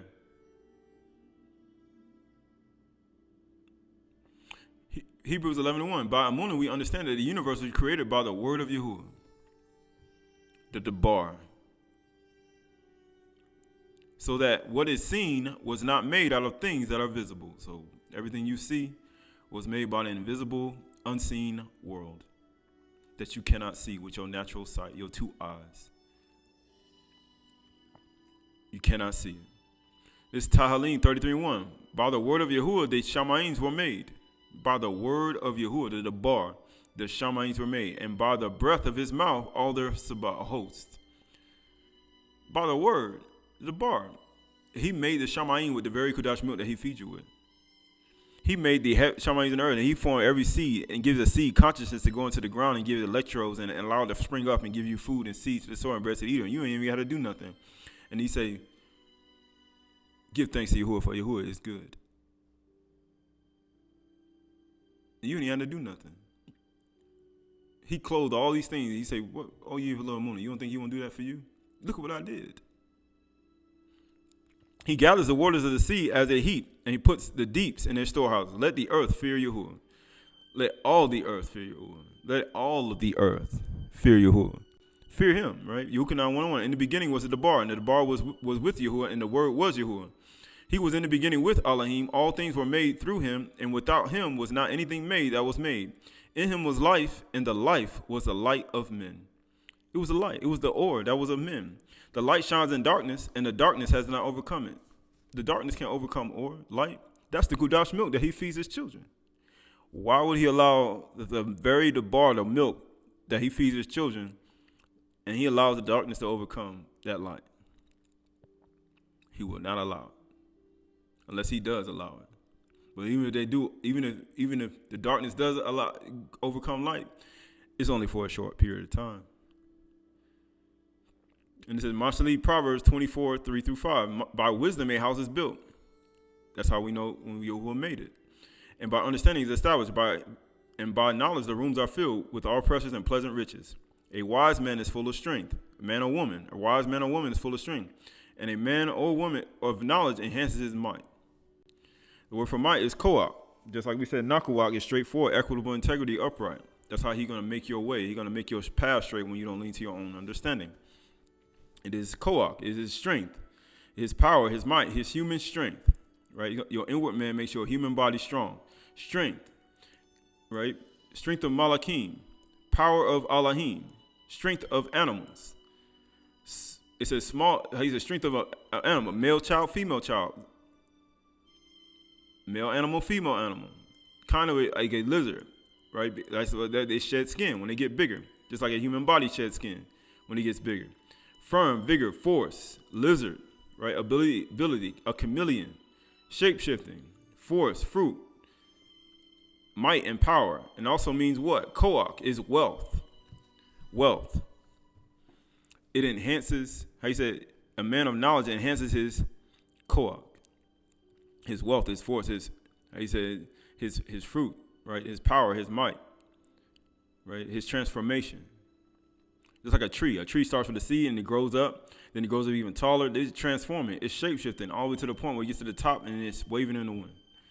The same thing when you see a lizard that comes out of a thing, it grows up and it sheds skin and gets bigger and bigger and bigger. Just like a man or a woman, when it comes out of a woman throughout the matrix, came into the world, child grows up, shape-shifts, sheds skin, gets bigger and bigger and bigger. Grows teeth, grows hair, grows all these things. Just like that. You shape-shift. You're a shape-shifter. Yeah, you're shape-shifting. And depending on how vibrating, how you vibrating and where you are in your intellect and your mind determines how fast you shapeshift. Or you don't. If you commit sin, or you keep evolving in life. So this is Shemuth Exodus 30 and 30. You shall anoint Aaron and his sons, and consecrate them, that they may serve me as priests. And you shall say to the people of Yasharal, this shall be the Kedush anointing oil throughout your generations. It shall not be poured on the body of an ordinary person. It shall not be poured on the body of any ordinary person. And you shall make no other like it in composition. It is Kudash, and it shall be Kudash to you. Whosoever compounds any like it, or whosoever puts any of it on an outsider shall be cut off from his people. And Yahuwah said he said, put on the outsider, you shall be cut off from your people, right? Let's see. And Yahuwah said to Mashah, take sweet spices, steke and anika, and Gal-banun, sweet spices with pure frankincense, of each shall there be an equal part, and make an incense blended as by the perfumer, seasoned with salt, pure and kudash. Right? And you shall beat some of it very small, and put part of it before the testimony in the tent meeting, where I shall meet with you. It shall be most kudash for you, and the incense that you shall make according to its composition, ye shall not make for yourselves. It shall be for you, the kudash to Yahuwah. Whosoever makes any like it to use as a perfume shall be cut off from his people. So you look at this anointing oil, right? People make this today, and they be anointing themselves with it. Right? Today, they do. They anoint themselves with it as if they're worthy to be anointed with it. But he said it's not supposed to be poured on the body of any ordinary person. And people pour it on themselves. It's stored at stores in some countries. So you look at this oil and you look at these things that used to have value as it used to be, even though it may have natural value, but as far as the secrets of it, this is in every book. And people can go and do it everywhere, right? Just like you see desecrating circumcision, you see how they desecrate this, you see how they desecrate tithing, they desecrated everything. Now people it's just all desecrated. Everything, you look at the world, they corrupted it all. They perverted the truth. Right, but at the same time, you start looking at, it says seasoned with salt. It said the perfumer had to be seasoned with salt. So the word seasoned with salt is Malach. Malach. Mim lamed kaf. Malach. It means to salt, to season, to be salted. To pulverize, to salt, to rub with salt. He said, make sure you season this perfume, this aroma, this oil with salt. Tempter, it says to vanish away, to dispiate, to tear away, right? It's to be salted, malach. Right, so this is Numbers 18, 15 through 19. Everything that opens the wound of the flesh, whether man or beast, we just talked about male child, female child, male animal, female animal, man or beast, Adam or beast, male and female, which they offer to Yahuwah, shall be yours. Nevertheless, the firstborn of man ye shall redeem, and the firstborn of unclean animals ye shall redeem. But here we go. And their redemption price at a month old ye shall redeem them. Ye shall fix at 5 shekels in silver according to the shekel of the sanctuary, which is 20 gerahs. But the firstborn of a cow, it says cow here, or the firstborn of a sheep, or the firstborn of a goat, you shall not redeem, they are kudash. You shall sprinkle their blood on the altar and shall burn their fat as a food offering, with a pleasing aroma to Yahuwah. But their flesh shall be yours, as the breast that is waved, or the tanufa. We talked about tanufa, wave offering, right? But look at that. It says, but their flesh shall be yours, and the breast that is tafuna, or waved, and as the right thigh are yours. Why would you think about cutting up an animal and then waving in the air? Why would you wave body parts of an animal in the air? Right? But you start looking at the practices, right? And all the Kedash contributions that the people of Yasharal present to Yahuwah, I give to you, and to your sons and your daughters with you, as a perpetual due. It is a covenant of salt forever. Right? So what were they doing? They were giving them animals, and they were offering the animals, and they were eating the animals, and they what they were doing. And that was their portion. That's what they were giving to them.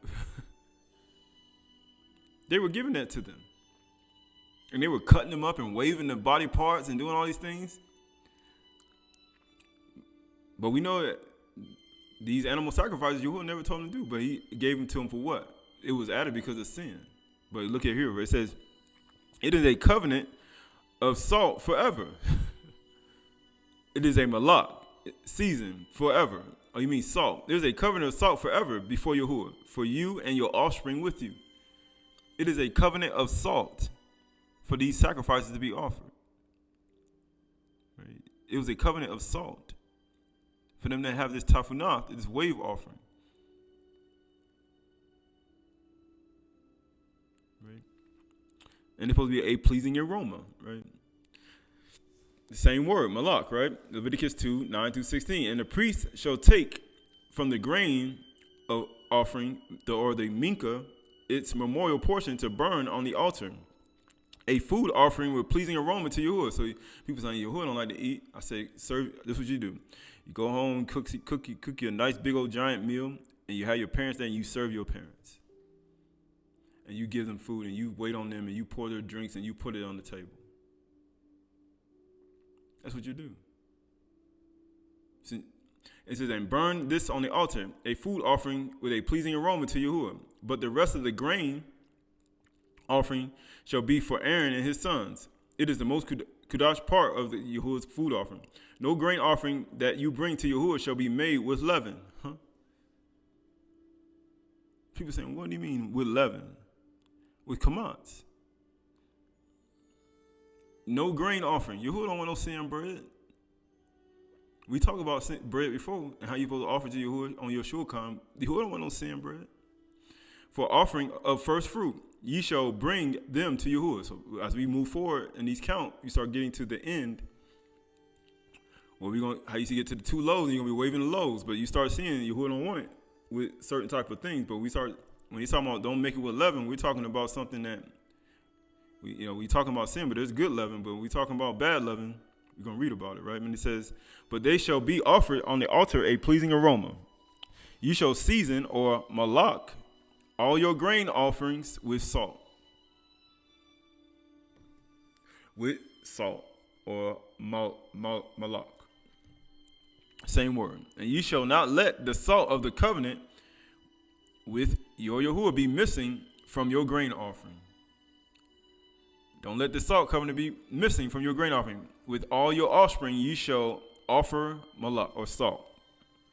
And if you offer a grain offering of first fruit to Yahuwah, ye shall offer for the grain offering of your first fruit fresh ears roasted with fire, crushed new grain, and ye shall put oil on it and lay frankincense on it, and it is a grain offering.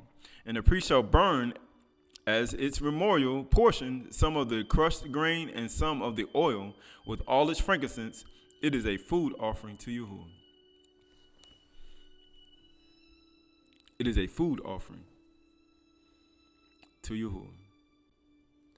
Right? Keep all this in mind. Dabari Hayamim, or 2 Chronicles 13, 1 through 8. In the 18th year of King Jeroboam, Aydah began to reign over Yehudah, and he reigned for 3 years in Jerusalem. His mother's name was Micaiah, the daughter of Uriel Gibeah. Now there was war between Aydah and Jeroboam, and Aydah went out to battle, having an army of valiant men of war, 400,000 chosen men.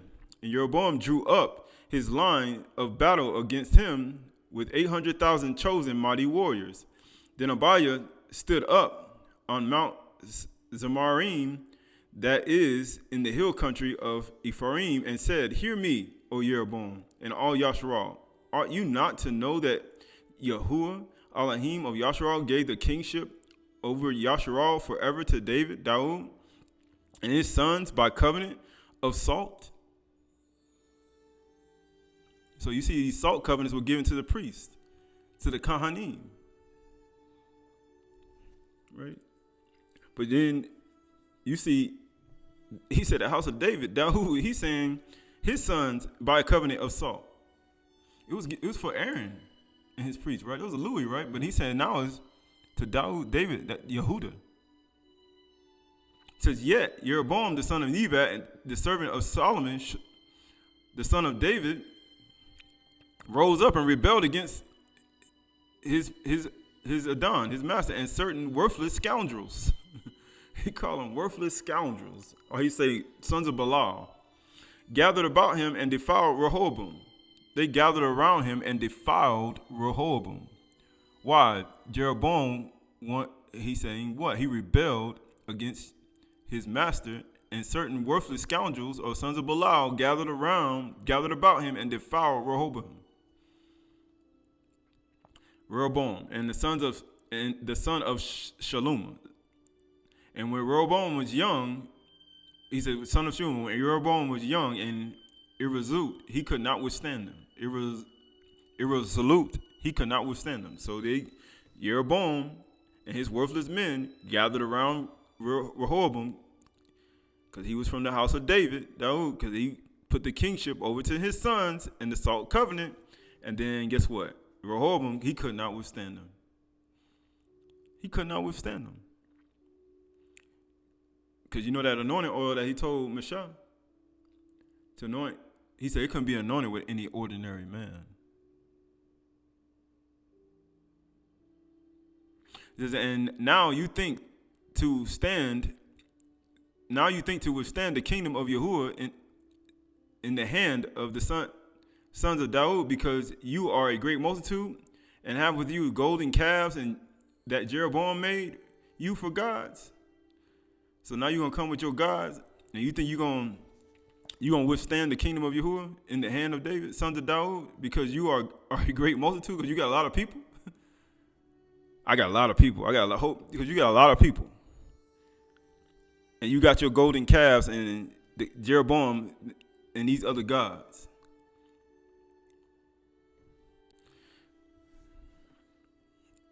This is Tehillim 50 and 12, because it says, if I were hungry, I wouldn't tell you. I'm not going to tell you. For the world and its fullness are mine. We just talked about it, give thanks to Yahuwah, for he is good, right? Do I eat flesh of bulls and drink the blood of goats? Do Yahuwah do that? I made every herb you see for food. I'm going to transgress my word in Bereshit 1:26-28, right? Yeah, right. I don't eat that. So when they were offering all these things up and waving all these body parts and animals, Yahuwah don't eat that stuff. He said a food offering, you heard about the grain offering. But he said it couldn't be made with no leaven. But then also, it had to be seasoned with salt. Or Malach. Right? It says, offer to Yahuwah a sacrifice of thanksgiving. Huh? That's what he wants. Give thanks to Yahuwah. For he is good. For he made the Shamaim in the earth. The Shemesh Kugubim in the yard. He the Elohim of Elohims. The Adun of Adun. He said, give thanks to Yahuwah. Offer to Yahuwah a sacrifice of thanksgiving. And perform your vows to the Most High, or Aliyun. And call upon me in the day of trouble, and I will deliver you, because his ears are open to my children. His cry. Yeah, I'm only open to children. And you shall kabod me. Glorify me, right? So the word for thanksgiving is todah. Todah, right? Todah. So he says, give a sacrifice of thanksgiving. Give a sacrifice of confession, of praise. Same thing as yadah. Give thanks to Yahuwah. To give praise in songs or lyrical worship. Lyrical worship. Hymn of praise. Thanksgiving. Acquire, confession, extension, right? Adoration, adore, right? You talk about adore. Confession. Worshipers, praise. Confession, praise. You got to sing. You saying what? Offer to you a sacrifice of thanksgiving, perform your vows. You have a vow. He said, man, you vowed a vow that you were going to do this all the days of your life. It says, and call upon me in the day of trouble, and I will deliver you. He made a vow to Yahuwah. He said, I'm going to do this all the days of my life. I'm going to offer you a tahor minka. I'm going to offer you a minka. I'm going to have you a sacrifice in the covenant of salt for the rest of my life, forever.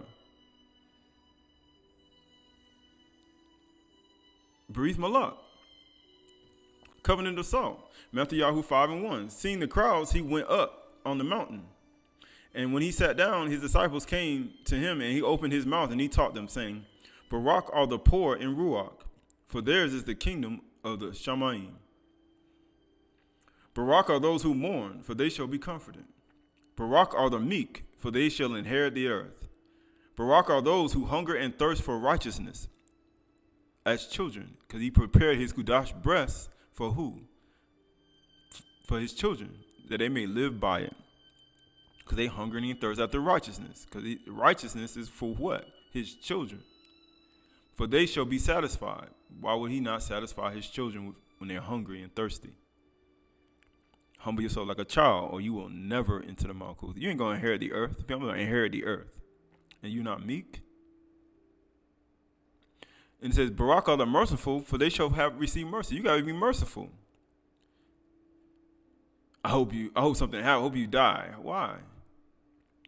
You are Yahuwah's child. The only person who's going to be doing any type of things when it comes to taking people out is your father, not you. It said, Barak are the pure in heart, for they shall see Yahuwah.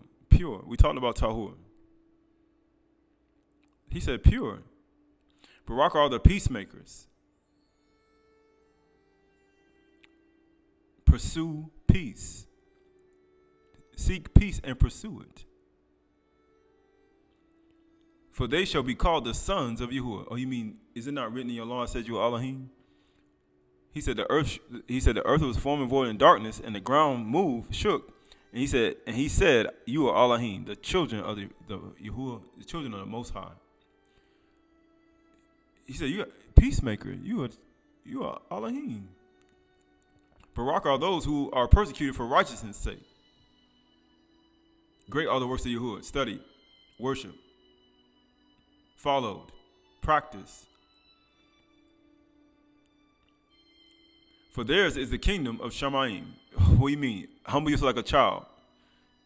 Humble yourself like a yalit. Humble yourself, male child, female child. Male zakar nakabah. For theirs is the kingdom of Shamayim. That's who we're going to give it to you. He said you will not enter into it. You will never will, unless you humble yourself like a child.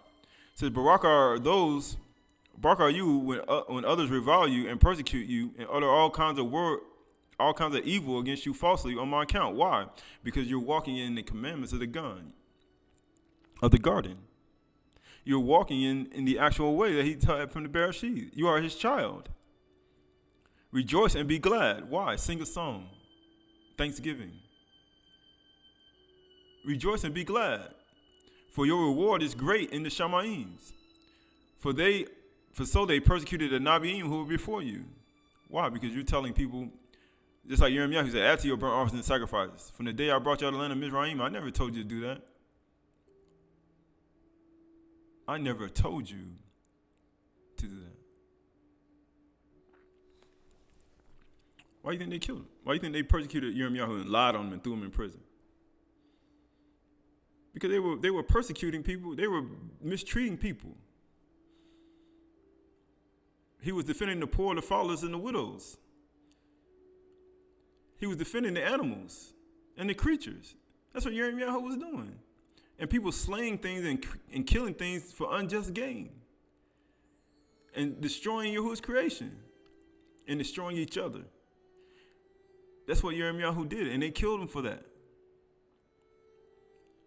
That's what they did. They made an alliance to destroy him. You mean he was like your Rehoboam? What happened with Rehoboam? He said he couldn't overcome them. He said all the worthless men of Belial and Jeroboam, they gathered around him and he could not even withstand them. And it says what?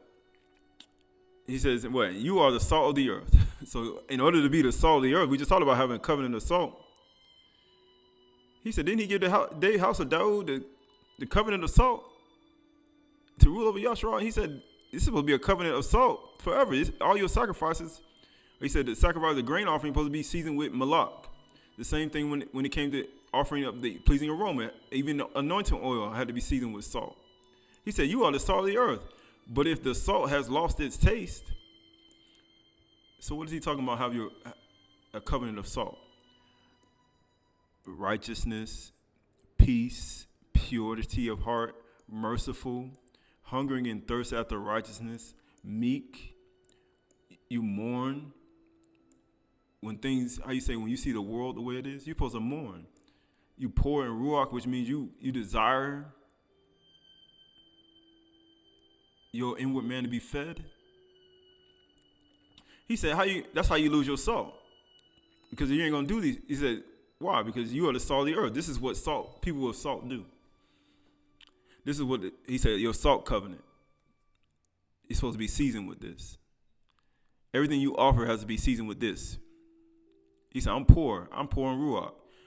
I'm mourning to those who need comfort. I'm meek. I'm hungry and thirsty after righteousness. I'm merciful. I'm pure in heart. I'm a peacemaker. I make peace. And I'm persecuted for righteousness. Man, he said, that's salt. That's a salt covenant. He says, how shall its saltness be restored, right? Once you lose it. You lost the taste. Because, you say you're supposed to present it to Yahuwah as a what? A food offering. So now he looking like, okay, it don't taste good. What you offering? It is no longer good for anything except to be thrown and trampled under people's feet. Because how many people throw it on the ground. You are the light of the world. A city set on a hill that cannot be hidden. Nor do people put a lamp, and put it under the basket, but on a stand to give light in all the house, in all the bayith, in the palace. Not people saying, I'm in a dungeon, I'm in a prison. Then guess what? Then you haven't really, how you say, you haven't translated. It says what? In the same way, let your light shine before others. Your light gonna shine amongst other light. Yeah, I'm a light too. You light, yeah, we all light together. You gotta go amongst darkness in order to be light. So that they may see your good works and give kabod to your Father who is in Shamayim. That's the whole point. So they can give thanks to Yahuwah, for he is good. But he said, but if you lost your taste, now if you ain't a peacemaker, if you persecute people for righteousness, if you're not pure in heart, if you're not merciful, if you're not hungry and thirsting for righteousness, if you're not meek, right? If you don't mourn for those who need to be comforted, or he says, and then guess what? If you're not poor in Ruach and you don't think that you need anybody anymore, then guess what happened? You're not the salt of the earth, you lost your taste, and you're not the light of the world, and nobody gonna give kabod to the Father in Shamayim because you're gonna hide. But it shouldn't be hidden. It's Mark 9:42. Whoever causes one of these little ones who believe in me to sin, it would be better for him that a millstone be hung around his neck and he'd be thrown in the sea. Why? Because we talk about you in Nakash, right? And if your hand causes you to sin, cut it off. Now he's talking about your hand. Your hand cut. So if somebody trying to cause you to sin, guess what he says? Cut your hand off. Is your hand trying to cause you? He said, cut your hand off. It'd be better that you enter into life and crippled than two hands go into hell with unquenchable fire. And if one of your foot causes you to sin, cut it off. It is better for you to enter into life lame than 2 feet be thrown into hell or Sheol. And if your eyes cause you to sin, tear it out. What do you mean cut it off? Stop doing it. It is better for you to enter into the kingdom of Yahuwah with 1 eye than for 2 eyes to be thrown into hell, where the worms does not die and the fire is not quenched. For everyone will be salted with fire. Right? They're gonna salt you with fire. Guess what he says? Salt is good. What is he doing right here? When he's salting you with fire, he's telling you to cut things off. But he says what? But if the salt has lost its saltness, how will you make it salty again? Have salt in yourselves. Have salt in yourselves, and be at shalom, peace with one another. Why? Because when you start sinning, or when you forget, you start sinning, and guess what? Now you've lost your salt. It's no longer salty. How you gonna salt it again? You can't salt that sacrifice again. Let me salt it. Man, it ain't salty. I thought it was, you know how it was supposed to be seasoned when you first give it to me? Man, let me put some more salt on it. Man, just forget it. You know how it is. when you give somebody food and you be like, man, this don't even taste good. Man, did you season this? You be like, yeah, I did season it. But then you like, okay, let me put some more on there. Now just forget about it. I don't want it no more. How you gonna salt it again? I could make it all over again. This is Luke Oriyah 14:30. Now the great crowd accompanied him, and he turned and said to them, if anyone comes to me and does not hate his own father and mother and wife and children and brothers and sisters, yes, even his own life, he cannot be my disciple. Now, when you look at this word hate, people take that word and they run it to the next level. Right? He said, if anyone hate, when you're talking about people working together with Satan, because, the spirit of hatred working together with Satan, turns small things great. Right? Works together with envy and jealousy and anger, all these things, right? He said, when he's talking about hatred, he's talking about not doing, when a warrior goes off to war, when a warrior goes off to battle, the warrior ain't thinking about his mother, father, wives, children, brothers, sisters. He ain't thinking about his natural family. When a warrior goes off to war, he has to forsake all to go to war or to go off to battle. You got to forsake all. You do. You have to forsake everything. And like they have this term in the military, what they say, Jody got your wife, Jody got your family, right? Which that's all demons, right? Shadim, right? They be trying to speak. But when we start looking at these aspects, you say Malach protecting my family, right? You see all these things, right? You got all these aspects, but these are all things that when you go off to battle, you have to forsake it all. Just like Uriah had to forsake it all, right? When they went to battle, just like David had to forsake it all when they went to battle. Just like Dawood had to forsake it all when they went to battle. Or Abraham had to forsake his family and go off to battle. He had to go rescue his nephew Lot, right? You see how Deborah had to leave and go with Balak to go to battle. They had to forsake it all. They ain't thinking about these things. They're not thinking about these things. Why? Because you gotta go off to battle. When it's time to go, that's it. He said, you can't be my disciple. Whoever does not bear his own totality or cross and come after me cannot be my disciple. For which of you, desiring to build a tower, does not first sit down and count the cost, whether he has enough to complete it? So you start looking at completing something. He said, the battle's not won yet, which means you still got to complete. He says, otherwise, when he has laid the foundation, he is not able to finish. All who see it begin to mock him. Right? They begin to mock him because he had laid the foundation, but he ain't able to finish it. So they think. What did we just read in Tahalim? He said, give thanks to Yahuwah, for he established the ends of the earth. He put the kug on the surface of the deep. He put the foundation on the surface of the deep. Was he able to finish it? Oh, yes, he did. On the seventh day, he said, when Yahuwah finished all his work, he laid the foundation and he was able to finish it. He finished it. But guess what? He said they begin to mock you because you ain't going to be able to finish it and get to the seventh day. Right? He say? Saying, this man began to build and was not able to finish. He was not able to finish. Or what king seeing going to encounter another king in war will not sit down first to liberate whether he be able, it says, that whether he be able with 10,000 to meet him or who comes against him with 20,000. And if not, while the other is yet a great way off, he sends a delegation to ask him for terms of shalom, peace. When the Jeroboam, they brought 400,000 men. They brought 400,000 men. He said, you come to withstand the kingdom of Yahuwah, who's given the rulership of Yasharal to David and his sons?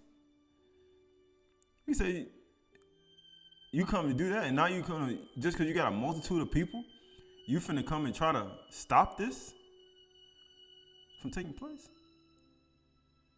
He said, but they defiled Rehoboam. They came with worthless men, Jeroboam, and they came and they defiled him. He could not withstand them. But they want to come at the rest and still want to bring their gods that Jeroboam built.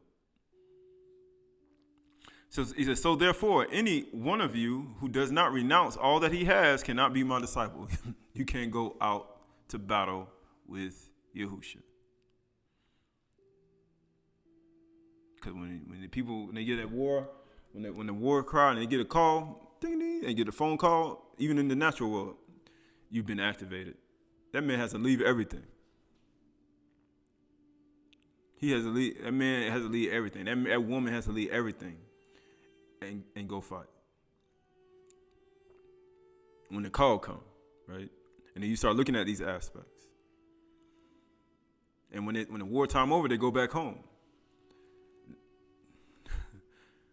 Not today, though. Not today. So many families have been forsaken. You start looking at, even in the natural world, you see people going out in the military, their whole family messed up. Because how you say? When they go back home, ain't nothing in order. He say everything all messed up. So therefore, any one of you who does not renounce all that he has cannot be my disciple. Salt is good. There is. But if the salt has lost its taste, how shall it be restored? Like Yahusha looking for a certain type of people.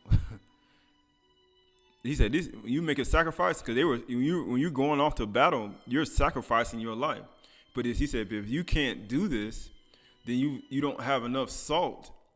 How you say to please Yahuwah? You don't have that type of salt that he's looking for to please him as a food offering." Says it is no use either for the soil or for the manure pile. That's all it is. It's of no use either for the soil or for the manure pile. You say you worse than the dung that go on the ground or the actual manure that people put on the ground. He said you can't even be used for that. You can't even be used to fertilize the ground. He said that's how worthless, that's how one can become. He says, it is of no use, neither for soil or for the manure pile. It is thrown away. He who has an ear, let him hear. Right? People saying when Yahuwah says, lean not to your own understanding, and he gives you a command to do something, he's like, I don't care what everybody else do around you. This is what you got to do. And you received the bar. He said, this is what you have to do. So this is Bereshith 29, 31 through 35. When Yahuwah saw that Layla was hated, he opened her womb. But Rachel was barren. And Leah conceived and bore a son. And she called his name Rehoboam. And she said, because Yahuwah has looked upon my affliction, for now my husband will love me. He gonna love me. We talked about this. Surely he'll love me now, right? For she conceived again and bore a son, and said, because Yahuwah has heard that I am hated, he has given me this son also. Because when Yahuwah saw that Leah was hated, he said he opened her womb. And she called his name Shamuan. It says, again, she conceived and bore a son, and said, now this time my husband will be attached to me, because I have borne him 3 sons. Therefore his name was called Louis. And she conceived again and bore a son, and said, this time I will praise Yahuwah. Therefore she called his name Yehudah. Then she ceased bearing. Be fruitful and multiply, right? But guess what? She had 4 sons because she was hated. Bereshith 31 through 8. When Rachel saw that she bore Yaakov no children, she envied her sister. So you got hatred and envy, right? Hated and envy. And she said to Yaakov, give me children or I shall die. Yaakov's anger was kindled against Rachel, and he said, am I in the place of Elohim, who has withheld you from the fruit of the womb? Right? So now you see how hatred, envy, you got hated, you got envy, you got unbelief, and you got anger. All at the same time. Who withheld you from fruit of the womb? Then she said, here is my servant Bilhah. Go into her so she may give birth on my behalf, that even I may have children through her. So she gave him her servant Bilhah as a wife. And Yaakov went into her, and Bilhah conceived and bore Yaakov a son. And then Rachel said, Elohim has judged me, and he has also heard my voice and given me a son. Therefore she called his name Don. Recall's servant Bilhah conceived again and bore Jacob a son. And Recall said, with a mighty wrestling, I have wrestled with my sister and have prevailed. So she called his name Naphtali. Naphtali, right? That's two, how you say? 2 sons. So that's 6. This is Bereshit 39-3. And Leah saw that she ceased bearing children. She took her servant Zilpah and gave her to Jacob as a wife. Then Leah's servant Zilpah bore Jacob a son. And Leah said, good fortune has come. So she called his name God. And Leah's servant Zilpah bore Jacob a son. And Leah said, happy am I, for women have called me, it says happy or simcha. And it says what? So she called his name Asher. That's 2 sons. That's 8 sons, right? And guess what happened right here? Bereshit 30:16-20. And when Jacob came from the field in the evening, Leah went out to meet him and said, you must come in to me, for I have hired you with my son's mandrakes. So he lay with her that night, and Elohim listened to Leah, and she conceived and bore Jacob a 5th son. And Leah said, Elohim has given me my wages because I gave my servant to my husband. So she called his name Yitzchak. And Leah conceived again and bore Jacob a 6th son. Then Leah said, Elohim has endowed me with a good endowment. Now my husband will honor me, because I have borne him 6 sons. So she called his name Zabulun. Afterwards she bore a daughter and called her name Dinah. Right? That's 2 sons. Right? That's what she bore. She bore 2 sons. Right? So that's what? 10. That's 10 sons that's born. Right? In Bereshit 31. Then Elohim recalled, and Elohim listened to her and opened her womb. And she conceived and bore a son and said, Elohim has taken away my reproach. And she called his name Yusuf, saying, may Yahuwah add to me another son. That's 11 sons. Bereshit 35:16. Then they journeyed to Bethel, and when they were still some distance from Ephrath, Rachel went into labor, and she had hard labor. And when her labor was at the hardest, the midwife said to her, do not fear, for you have another son. As her soul was departing from her, she was dying, and she called his name Benaib, or Benjamin. But his father called him Benjamin. So it says, so Rachel died, and she was buried on the way to Ephrath in Bethlehem. And Jacob set up a pillar over her tomb, in the pillar of Rachel's tomb, which is there to this day. Yasharal journeyed on and pitched his tent beyond the tower of Eber. Right, that's another son. That's 12 sons. Right, so you got Benjamin, he represented the 12th son, right? So Jacob had 12 sons, one tree bearing 12 manners of fruit from 4 women. Right? So you got 4 branches, and then you have 12 manners of fruit, or 12 sons. 4 branches, 12 sons. It says Jacob, right, is 1, and then you have 12 sons, which equals to 13. 13. Right? We talked about 13. Even his Aluma equals to 13. Even counting 49 days to Chag Shabuah equals to 13. Because Pesach equals to 13. Even Yahushua himself equals to 13. Or even counting 49 years equals to 13. All at the same time.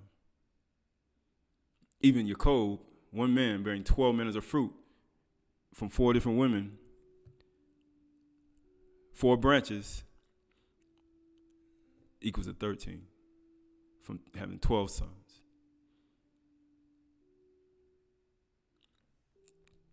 It's in Matthew 10:1. And he called to him his 12 disciples.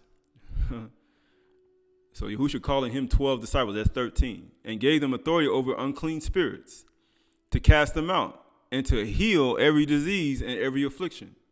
So you got one tree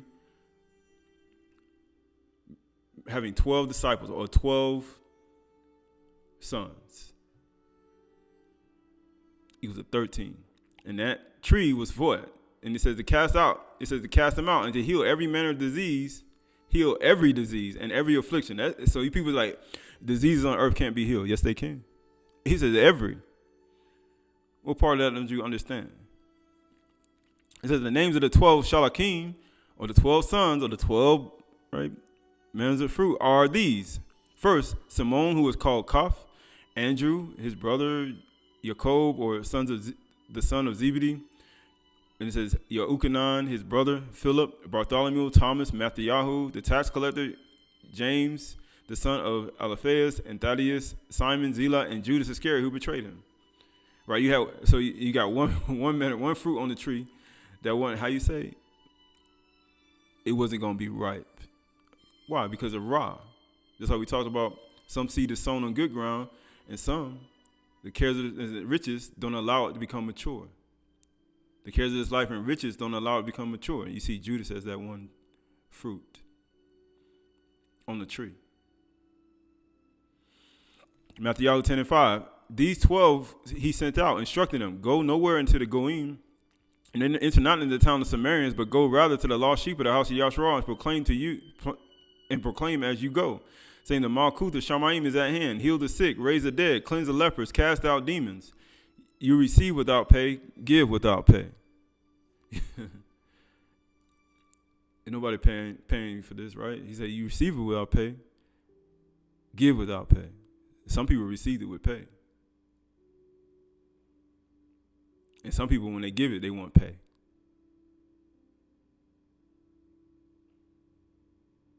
But he said, he told them to go into the lost sheep of Yahshua. When they came to that during that time, Yahshua needed to be healed from lepers and cleansed and clean and healed. They needed that. Right? But when you start looking at all of the aspects of it, you see 12 manners of fruit. You see 12 disciples. You see 12 sons. You see 4, when Yaakov had 4 women, have 12 branches. Well, 12 sons from the 4 branches. And then you have one man, one tree from one man. So you got 1, 4, and 12. But one tree bearing 12 manners of fruit with 4 branches. So this is Matthew 12:26-7. A woman came up to him with an alabaster flask and very expensive ointment, and she poured it on his head. And as he reclined at the table, and when the disciples saw it, they were indignant and saying, what is this waste? For this could have been sold for large sums of money and given to the poor. But Yahushua, aware of this, said to them, why do you trouble the woman? Why do you trouble this woman? Because the anointing oil seasoned with salt could not be anointed on any ordinary man. It can be anointed. It can be put on any ordinary man. It had to be seasoned with Malach. You mean salt. For she has done a beautiful thing for me. For you always have the poor with you, but you will not always have me. In pouring this ointment on my body, she has done it to prepare me for my burial. Truly I say to you, wherever this truth is proclaimed in all the world, what she has done will also be told in memory of her. Because it couldn't be, the priest, he couldn't be anointed with any other man. It had to be seasoned with salt. And amazingly, he said, the salt has lost its savor. How shall it be salted again? Why? Because then it won't be pleasing to Yahuwah. So how do you know that his offering wasn't pleasing to Yahuwah? Because he said, a man that go and lay the foundation and he don't count the cost, he said, they're going to begin to mock because he ain't going to be able to finish it. You laid the foundation. Let's see. Yeshayahu 53:3. He was despised and rejected by men, a man of sorrows, acquainted with grief, and as one from whom men hide their faces.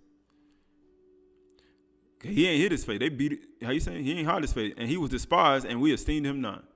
Surely he has borne our griefs and carried our sorrows, yet we have seen him stricken, smitten of Yahuwah, and afflicted. But he was pierced for our transgression. He was crushed for our iniquity. You mean pulverized. You mean like salt. You remember how we talked about Malach? One of the words was pulverized, to crush it.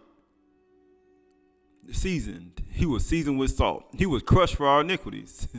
He was seasoned with salt. Upon him was the chastisement that brought us shalom. Or you mean brought us peace. It brought us peace. Shalom. He said, have shalom upon yourselves. Yeah, have salt within yourselves and have peace among yourselves. But how are you going to get that? Brought us peace. And with his wounds we are healed. We are healed by his wounds. And we are like sheep gone astray. We have turned every one to his own way. And Yahuwah has laid on him the iniquity of us all. That's what they did. And that's what you look at today. Everybody's on their own way. That's why it says, trust in Yahuwah. Don't lean to your own understanding. In all your ways acknowledge him, and he will direct your paths. He will make straight your paths. It'll be koach, not kuach. And guess what it says? It'll be straight for you. And it'll be healing to your umbilical cord. And it'll be drink for you as well. And he's going to give you his Chdash milk as a humble child. It says, turn away from his own way. And Yahuwah has laid on him the iniquity of us all. He laid on him the iniquity of us all. Mark 14:8. And the crowd came up and began to ask Pilate to do as he usually did for them. And he answered them, saying, do you want me to release for you the king of Malach of the Yahudim? For he perceived that it was for envy that the chief priest had delivered him up. What was the reason Rakal delivered up her maidservant to Yaakov? Because of envy. That's the reason why. Because of envy.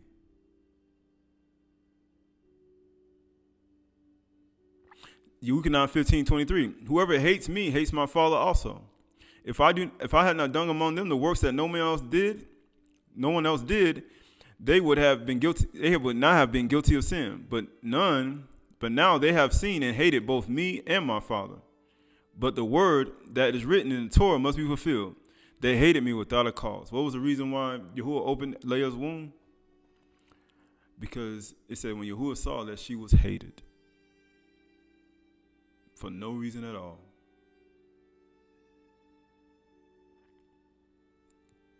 And he opened her womb. Right. And he said the chastisement of this piece, he said Yahuwah has laid upon him the iniquity of us all. And guess what? He said the chastisement of this piece was upon him. Guess what happened? When Rakal came to Yaakov, what did he say? What did she say? Give me child, lest I die. He said, and Yaakov's anger was kindled against her. He said, am I in Elohim's stead, who has withheld you from having a child? Right? It's called, how you say, unbelief. And guess what? Yahuwah laid upon him the iniquity of everybody, even that little unbelief that she had. Luke 22-63. Luke 22, then 63. Now the men who were holding Yahusha in custody were mocking him, and they beat him. He laid the foundation. He said, and he began to build, and he don't have enough to finish it. And they began to mock him. He was talking about himself. He said, they began to mock you. Oh, you ain't gonna finish it. Your father laid the foundation of the earth. He laid the sea, and he put the kug on the surface of the deep. Man, he ain't gonna finish his work. He ain't gonna finish it. He ain't gonna finish it. They're gonna mock him. He said, you hate me, both hated me and my father. You mocking me, right? And they also blindfolded him and kept asking him, Naba, who it is that struck you? The chastisement of peace upon him. He put on him the iniquity of us all. And they said many other things against him, blaspheming him. Yukonah 19:1. And then Pilate took Yahusha and flogged him and beat him. Because you know that it had to be seasoned with salt. The salt had to be crushed. It had to be pulverized. It had to be seasoned. Every sacrifice had to be seasoned with salt. Why do you think they were beating him? They were seasoning the sacrifice. They were seasoning. Because the oil couldn't be poured on any other man. That oil couldn't be poured on any other man, and it had to be seasoned with salt. Everybody's not going to be able to drink that cup. He said, if you don't even, he said, man, if you can't even do these things, you can't even be my disciple. When it's time to go to, how you say, battle, you're going to have to leave it all. And the soldiers twisted a crown of thorns on it and put it on his head and arrayed him in purple robe. And they came up to him saying, hail, king of the Yahudim, Malach of the Yahudim. And they struck him with his hand. He like Rehoboam. He said he brought a bunch of worthless men of Jeroboam, a bunch of idol worshippers, a bunch of sons of Belial. And they surrounded him. And what did they do? He said they had defiled him, and he could not overcome them. He said, didn't you going to withstand the covenant that he made with Dawood and the kingdom of Yasharal, the kingdom of Yahuwah? And he's giving that actually the kingship and the rulership of Yasharal to David and his sons? And you going to come out and try to stop it with your idols? He ain't going to finish it. They mocking him, right? This is what they're doing. They said, hail, Malach of the Yahuwah. And they struck him with their hands. They kept hitting him. This is Matthew 27:45-50. It says, then they sat down and kept watch over him there, and over his head they put the charge against him, which read, this is Yahusha, the king of the Yahudim. And then the two robbers who were crucified him, one on the right and one on the left, passed by the rod at him, wagging their heads and saying, you who destroyed the temple and rebuild it in 3 days, save yourself. You going to rebuild it in 3 days? Mocking him. Oh, you going to tear down the temple. Then you going to lay the foundation. And then you going to finish it. Yeah, you who destroyed the temple in 3 days and build it again. He said, you going to do that? You going to mock you. You ain't going to be able to finish this. You ain't going to be able to finish it all. It says, you who would destroy the temple and rebuild it in 3 days, save yourself. If you are the son of Yahuwah, come down from the cross. So also the chief priests with the scribes and the elders mocked him, saying, he saved others. He ain't going to finish this. He not going to finish this. He laid the foundation. They mocking him. You ain't going to finish this. Saying he saved others. He cannot save himself. If he the Malach of Yasharal, because you know he gave it to you, you going to come out and withstand him with you sons of worthless Belial, sons of Belial? You worthless men and women? And guess what? He said, Rehoboam couldn't overcome him. He could not withstand them. And they mocked him, saying, he saved others, he cannot save himself. He is the Malach of the Yasharal. Let him come down from the cross, and we will believe in him. He trusts in Elohim, because you know why he trusts in Elohim? Because he ain't leaning to his own understanding. In all his ways, and he acknowledging him, and he making his path straight. Or Koach, his force. He making it straight. That's why he trusted in Yahuwah, Elohim. Let Yahuwah Elohim deliver him now if he desires him. I will never turn my face to him, I know. But yet he did here. Why? Because he laid on us the iniquity of us all. Laid on him the iniquity of us all. For he said, I am the son of Yahuwah. And the robbers who were crucified with him also reviled him in the same way. Now from the 6th hour there was darkness over the land until the 9th hour. And about the 9th hour Yahushua cried out with a loud voice, saying, Aliyah, Aliyah, lama sabatana, ma'alahim, ma'alahim, why have you forsaken me? And some of the bystanders hearing it said, this man calleth for Al-Yahu. And one of them ran and took a sponge and filled it with sour wine and put it on a reed and gave it to him to drink. But the other said, wait, let us see whether Al-Yahu will come and save him. And Yahushua cried out again with a loud voice and yielded up the ruach. He yielded it up. He gave up the ruach.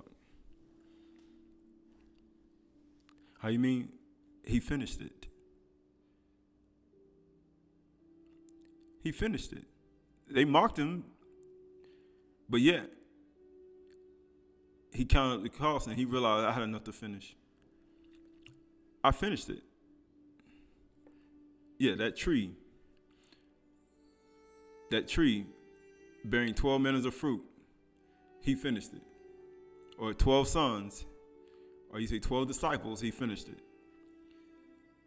That season, he was seasoned with salt. Or Malach, he was seasoned with salt. And he had to be beat and pulverized. Matter of fact, it was a covenant forever and a pleasing aroma. to Yahuwah. And that anointing oil could not be poured on any ordinary man.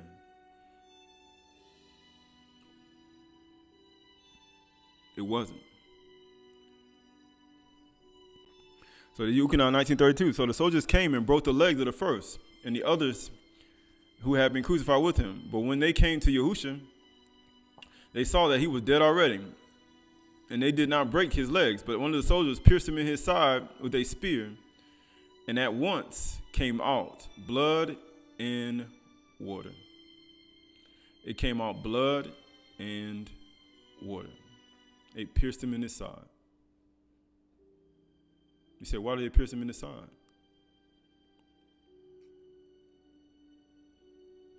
Right? And it says right here, it says Tahalim 101 and 3. Barak Yahuwah, O my soul, and all that is within me. Barak, his Kudash name. Barak Yahuwah, O my soul, and forget not all his benefits, who forgives all your iniquity, because he laid on him the iniquity of us all, who heals all your diseases. How you going to heal all your diseases? When they pierced him in the side, he says in the book of Zechariah, he said a fountain going to be opened unto the house of Dawood for sin and uncleanness. What do you think the water was for? What do you think the blood was for? It was for sin and uncleanness. Because you can't stop the covenant that he swore from the season, covenant of salt that he swore to Dawood, that him and his sons, going to rule over Yasharal. That's why he opened up the fountain of, that pierced him in the side, and out came blood and water. Guess what he says? Who heals all your diseases. That's why he told his disciples, he had 12 of them, to go out and do what? He said, heal all manner of disease and sickness and cast out shadim. That's how he healed. He said, I heal. Don't forget all his benefits. Don't forget his teaching. Zakar, Nakobah, don't forget who you are. Don't forget his teaching. You forgot.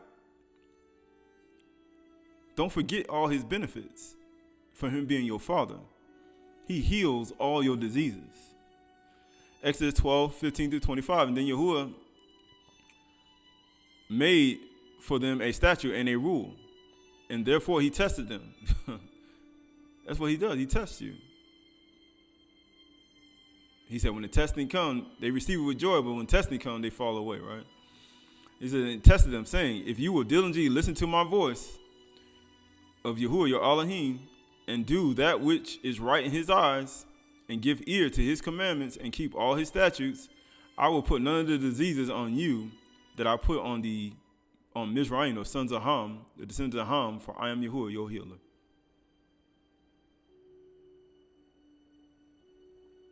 So when Yahushua was sending them out to heal all the manner of disease and all sickness and cast out demons, they wasn't doing nothing Yahuwah told them to do. Why do you think he was going to heal them? Because they weren't doing nothing they were supposed to do. That's the scribes, the Pharisees, that's the Sadducees, that's the people. All of Yasharal, none of them were doing what they were supposed to do. So if he coming to heal you, that means you ain't doing what you're supposed to do. Because if you were, you wouldn't have no need.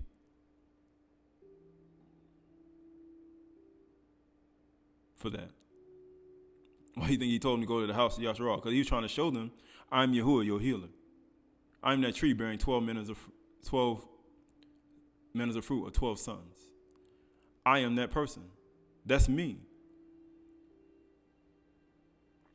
Revelation Kazum 22 and 2. Through the middle of the street of the city, also on either side of the river, the tree of life with its 12 kinds of fruit, yielding its fruit each month. You got a tree bearing 12 manners. That's 13. 12 kinds of fruit. How many Shalakim you had? Or disciples? 12. How many sons did Jacob have? 12. How many months in a year? 12. How many corners? 4 corners. How many wives did Jacob have? 4.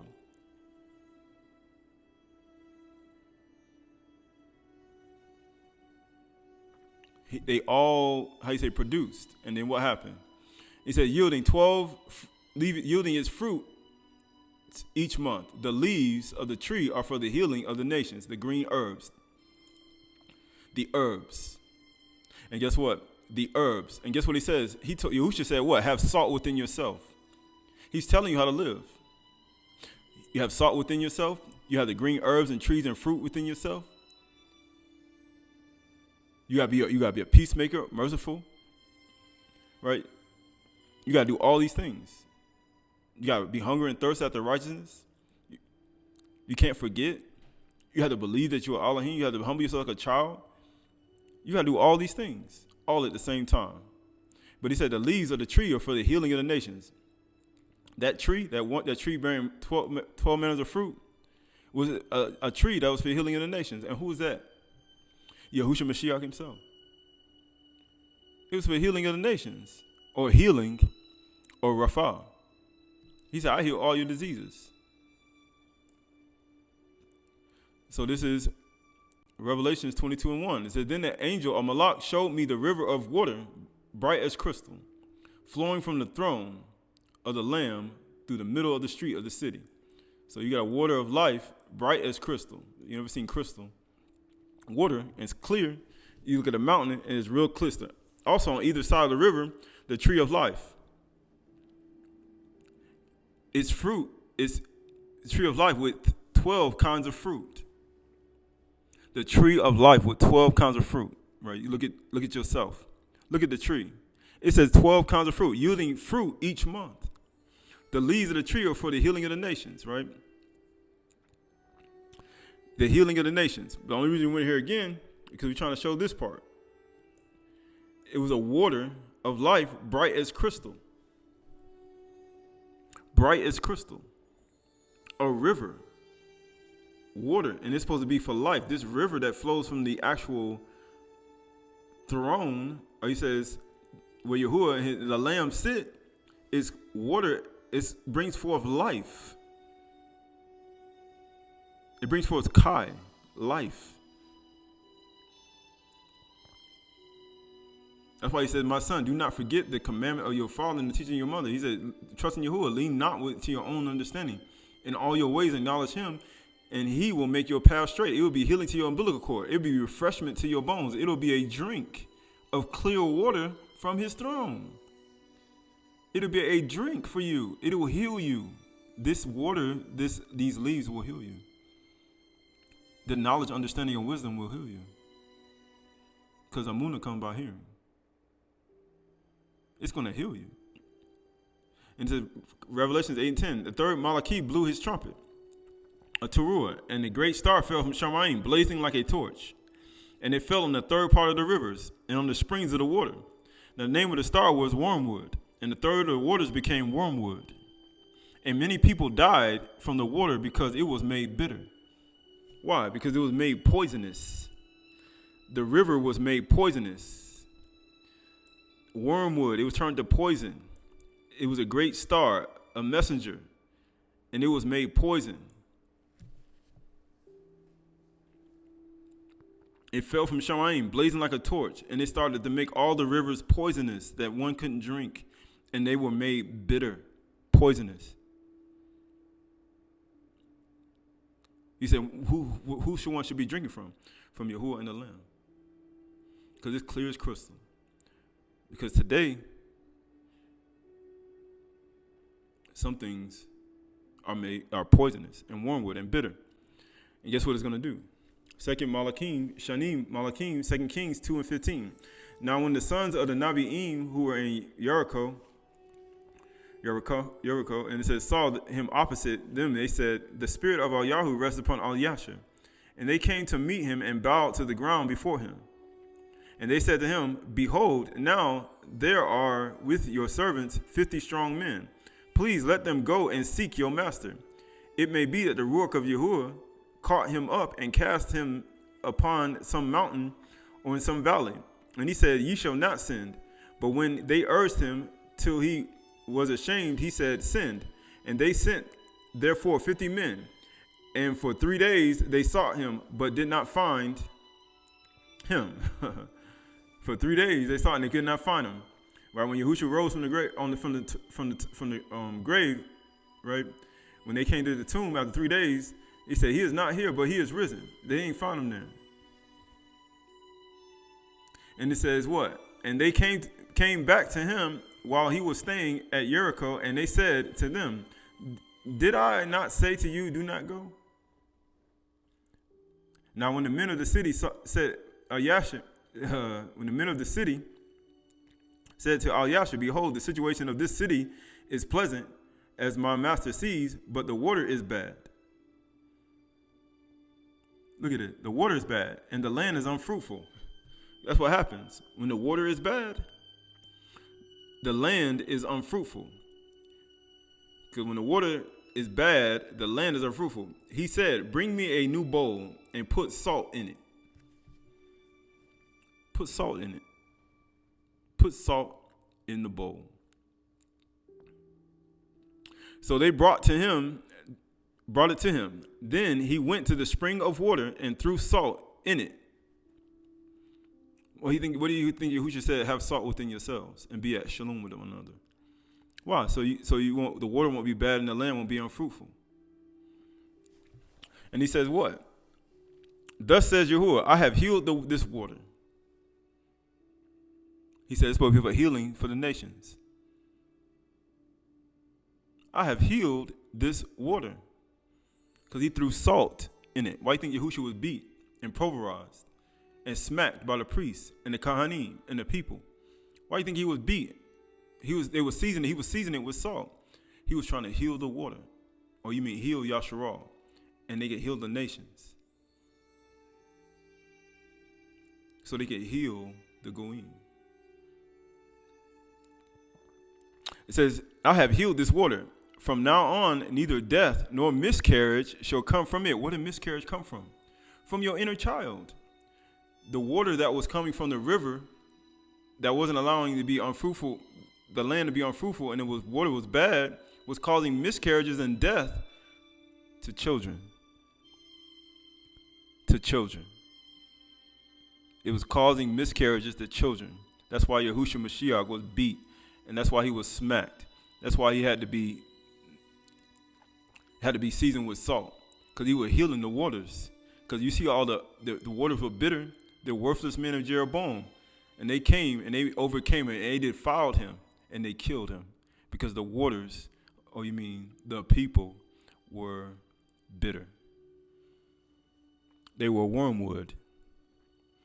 The people, the elders, the scribes, the Pharisees, the Zadokим and the Parashim, the scribes, they were all water. They were bitter water. They were wormwood. And they were causing miscarriages and death. The whole city of Jerusalem, where Yahushua Mashiach was killed. And his son was killed. And you look at yourself, he said the water won't bring no more miscarriages. We talked about the umbilical cord. We talked about an inner child.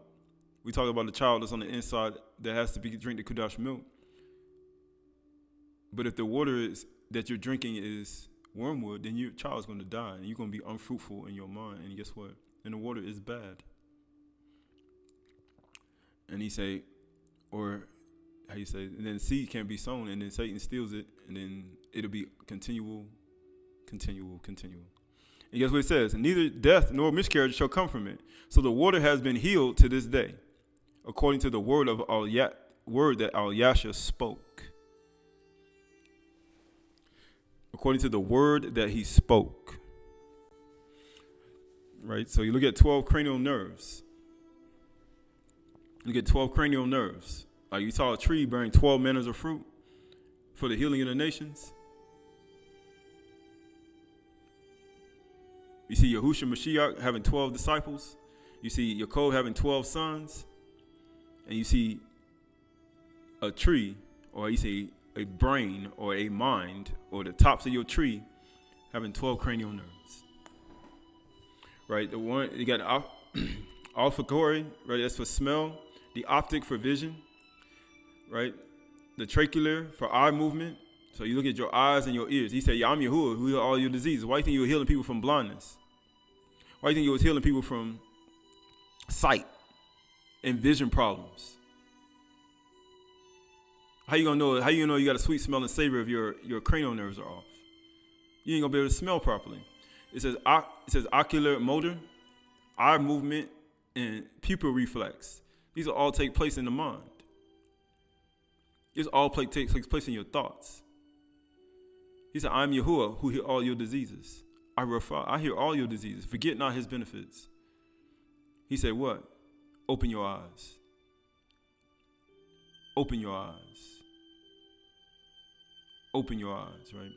You got all this stuff obstructs vision. All the sins, it means eye movement, right? Also the trigeminal, right? The face and sensation and chewing, right? You want to be able to chew properly.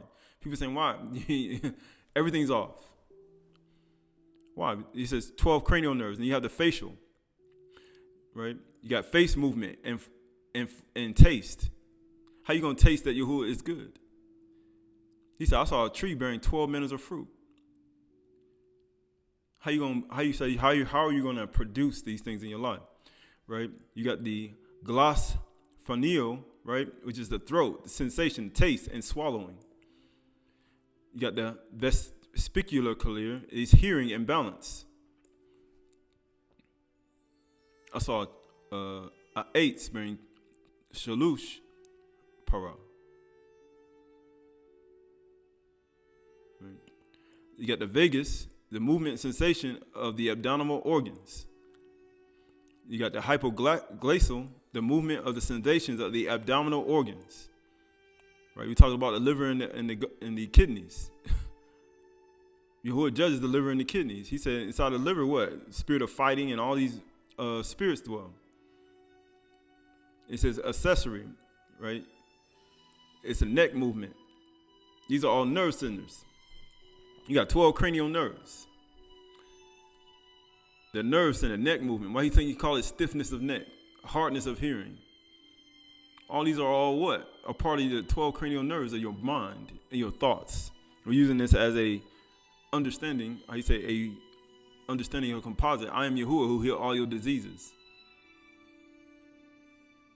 He heals all your diseases. He said, I saw a tree burn 12 manners of fruit.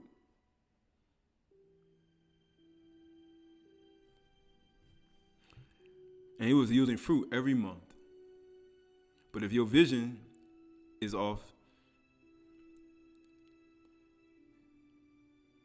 right, and one got a stiffen the neck, and hearing and balance and eye movement and chewing and movement and taste and your organs and all these things don't have a good functional movement, then guess what happens?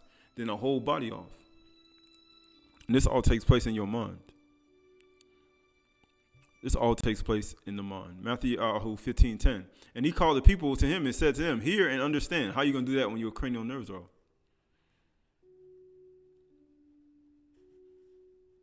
It says, it is not what goes into the mouth that defiles a person, but what comes out of the mouth that defiles a person. Then the disciples came and said to him, do you know that the Pharisees were offended when they heard this saying? He answered, you know how they're offended today. What goes into the mouth is what comes out, right? You talking about what we eating, right? He answered, every plant that my heavenly Father has not planted will be rooted up. Let them alone. They are blind gods. Oh, you mean their cranial nerves are off. They can't bear 12 manners of fruit. He said every plant Yahuwah takes up. Why? Because their tree is not bearing 12 manners of fruit. Because they're thinking that they're bearing fruit and they're not. He says, Father has not, he said, Ruda, let them alone. They are blind gods. And if the blind lead the blind, both will fall into a pit. But Qahalath said to him, explain to us the parable. And he said, are you still without understanding? Do you not know whatsoever goes into the mouth passes into the stomach and is expelled? But what comes out of the mouth proceeds from the heart, from the mind, and this defiles a person. For out of the mind comes evil thoughts, murder, adultery, sexual immorality, theft, false witness, slander. These are what defile a person, but to eat with unwashed hands does not defile anyone. What is he talking about here? Because the drink and the water that they were drinking And the seeds that were sown and the production was all wormwood. It was poison, and it was causing miscarriages. It was all causing miscarriages. And then that's the same thing that happens to a human being. When one water is not healed on the inside and their cranial nerves are off, they're not bearing 12 manners of fruit. So what the water that's flowing from where they, in the center of their mind, that's coming out of their mouth is all wormwood and poison, and it's causing miscarriages, not only in themselves, but on other people. It's causing them to have miscarriages in their child on the inside as well. Their inner child is being destroyed. And they won't be able to humble themselves like a child. Which means that their child being destroyed, they're going to be, how you say, not Yahuwah's child anymore. He said, man, I saw my life. All the waters were made bitter. But Yahuwah said, you know what? I'll send my son, and he's going to put salt in this water. And guess what? He's going to heal the water. And it's going to be healing for the nations as well. I'll put salt in it. Hebrews 12 and 15. See to it that no one fails to obtain the Khan of Yahuwah, and no root of bitterness spring up and cause trouble, and by it many are defiled. Wow, bitterness is poison, it's wormwood. If a root of bitterness is in the river of somebody and then they start speaking, man, woman, or child, it's going to, how you say, defile other people. That's why Yahushua said, have salt within yourselves and be at peace with one another. Have salt within yourself. You got to have salt. You got to season your sacrifices with salt. With Malach. It has to be seasoned with salt. Why? Because these things are what comes out from the mind. He said, Yahushua's come what? He said, he's anointed me to teach. Or he said, to proclaim, to preach the truth. Why? To open the blind eyes. To deliver the captives. To set at liberty those who are bound.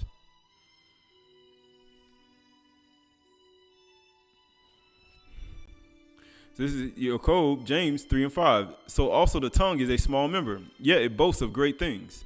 How great is a forest set ablaze by such a small fire? And the tongue is a fire of a world of unrighteousness. The tongue is set among our members, staining the whole body. Out of the mouth comes evil thoughts, slander, adultery, sexual morality. Good thing about it. How somebody gonna commit adultery? They gotta speak to the person. They gotta talk smooth words. They gotta speak. And out of that mouth, it may seem like it's clear water and crystal, but it's actually wormwood. How does one slander somebody? It may seem like good food, good drink to people who love to hear those things, but to those who hear it, and then guess what? It goes into their mind, and guess what happens? And it becomes wormwood. And then everybody starts getting defiled. It says, and the tongue is a fire and a world of unrighteousness. The tongue is set among our members, staining the whole body, setting on fire the entire course of life, and setting on fire by hell or Sheol. For every kind of beast and bird, of reptile and sea creature can be tamed, and has been tamed by mankind, but no human can tame the tongue. It is a restless rod. That's why he tells you to guard your tongue from speaking evil and uttering deceit. Or speaking rod, uttering deceit. It's full of deadly poison. It's wormwood. Your tongue is wormwood. That's why when he talks about the river, look at the city, man. The river is pouring out wormwood. It's causing miscarriages and death. That's the same thing when you start looking at your tree and how you pour out things out of your heart. It says, with it we barak our Adon and the Father, and with it we curse people who are made in the likeness of Yahuwah. From the same mouth come barak and cursing. My brothers and sisters, these things ought not to be so. Does a spring pour forth from the same opening both fresh and salt water? Like look at a spring of water. Clear as crystal, right? Like they say. Can a fig tree, my brothers, bear olives, and a grapevine produce figs? No, it's two different types, right? Neither can a salt pond yield fresh water.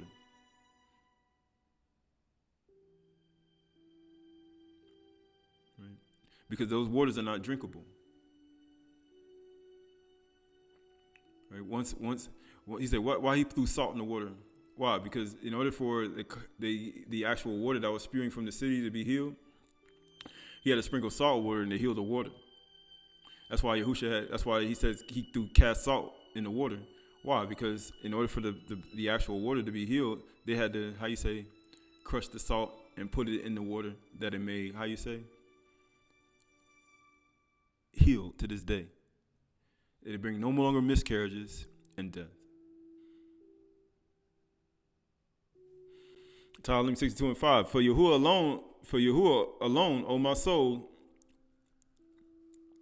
wait in silence. For my hope is from him. He is my rock and my salvation, my fortress. I shall not be shaken. O Yahuwah, on Yahuwah rests my salvation. And on my kabod, my rock, my refuge is Yahuwah. Trust in him at all times, O people.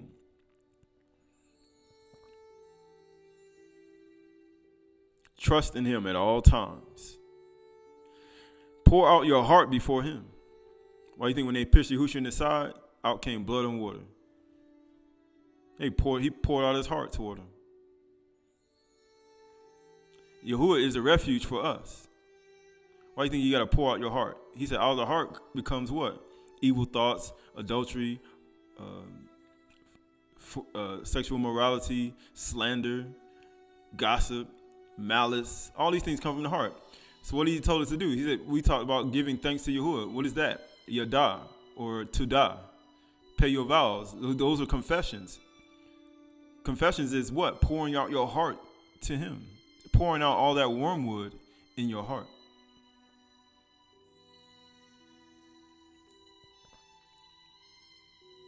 Pouring it all out. Then he can fill your cup with the right stuff. That when it overflows, it's overflowing with righteousness.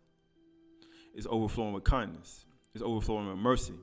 It's overflowing with gentleness. It's overflowing with meekness. It's overflowing with peace, shalom. It's overflowing with, it's seasoned with salt. It's healing water.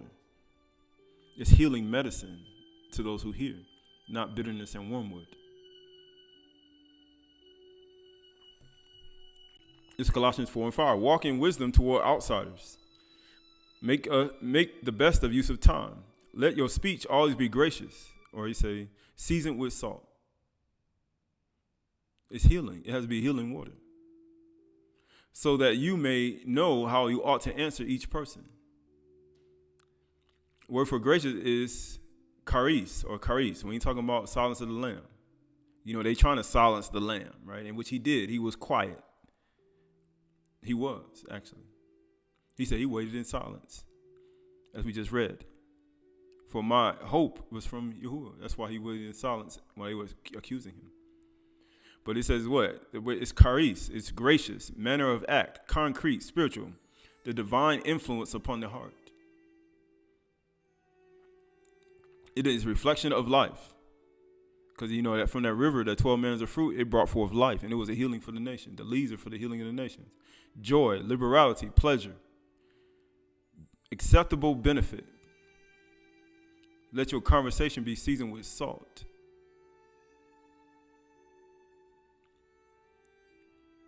Worthy, thanks-worthy.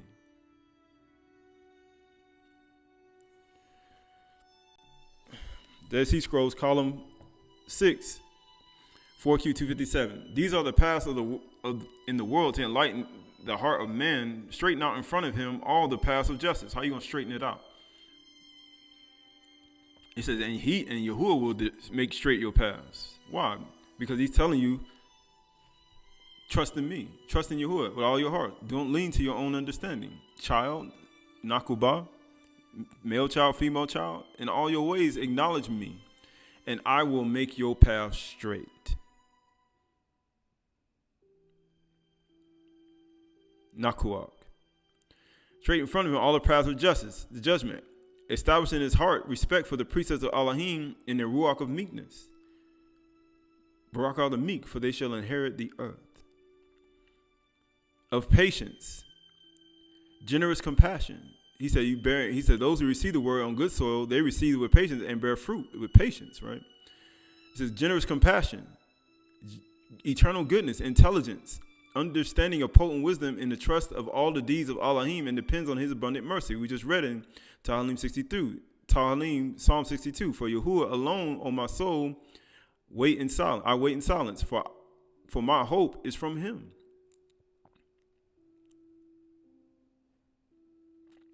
And it says a ruach of knowledge and plans of action. A ruach of knowledge in all plans of action, of enthusiasm and decrees for justice and set apart plans, of firm purpose and generous compassion with all the sons of truth, of magnificent purity, with detest all unclean idols, of careful behavior and wisdom concerning everything. That's everything. Of concealment concerning the truth of the mysteries of the knowledge. These are the foundations of the ruach, or the spirits of the sons of truth in the world, and the reward of those who walk in it. You walk in it, will be healing. It'll be healing to your umbilical cord. It'll be healing to your shore.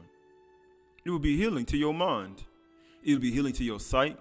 It'll be healing to your crook back, your scurvy back. It'll be healing to your paralyzation. It'll be healing from demons. It'll be healing from your issue of blood. It'll be healing from all the things that want infirmities. Healing in skin, leprosy. It'll be healing from all these things. If you walk in it, Qahalath, it'll be healing from all these things. We'll no longer be dependent on pharmacare. You won't be dependent on the things and the cares of this life and men try to entrap you in. You will no longer be dependent on it. You will no longer trust in these things anymore. It says plentiful shalom in long life. You get plentiful peace. Shalom.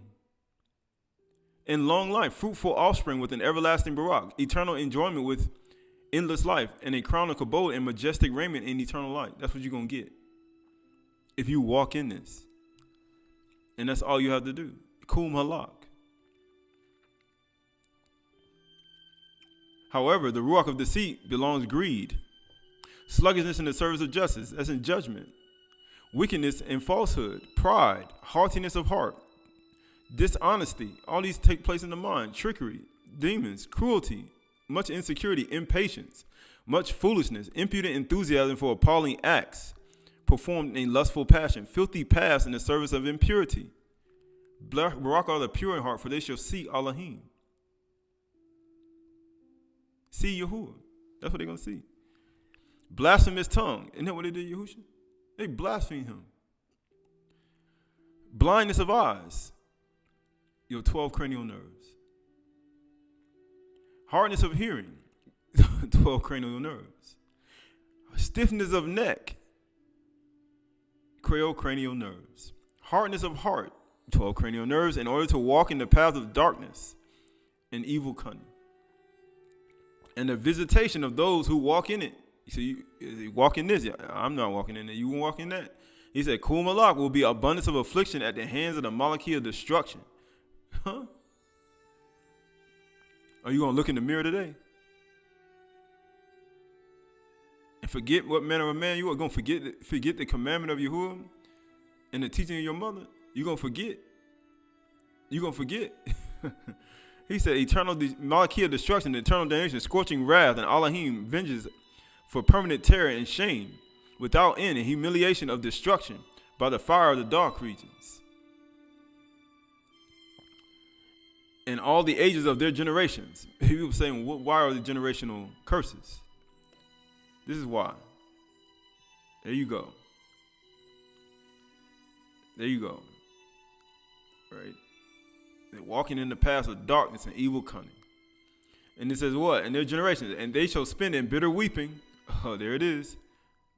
Bitter weeping. And harsh evils in the abyss of darkness until destruction.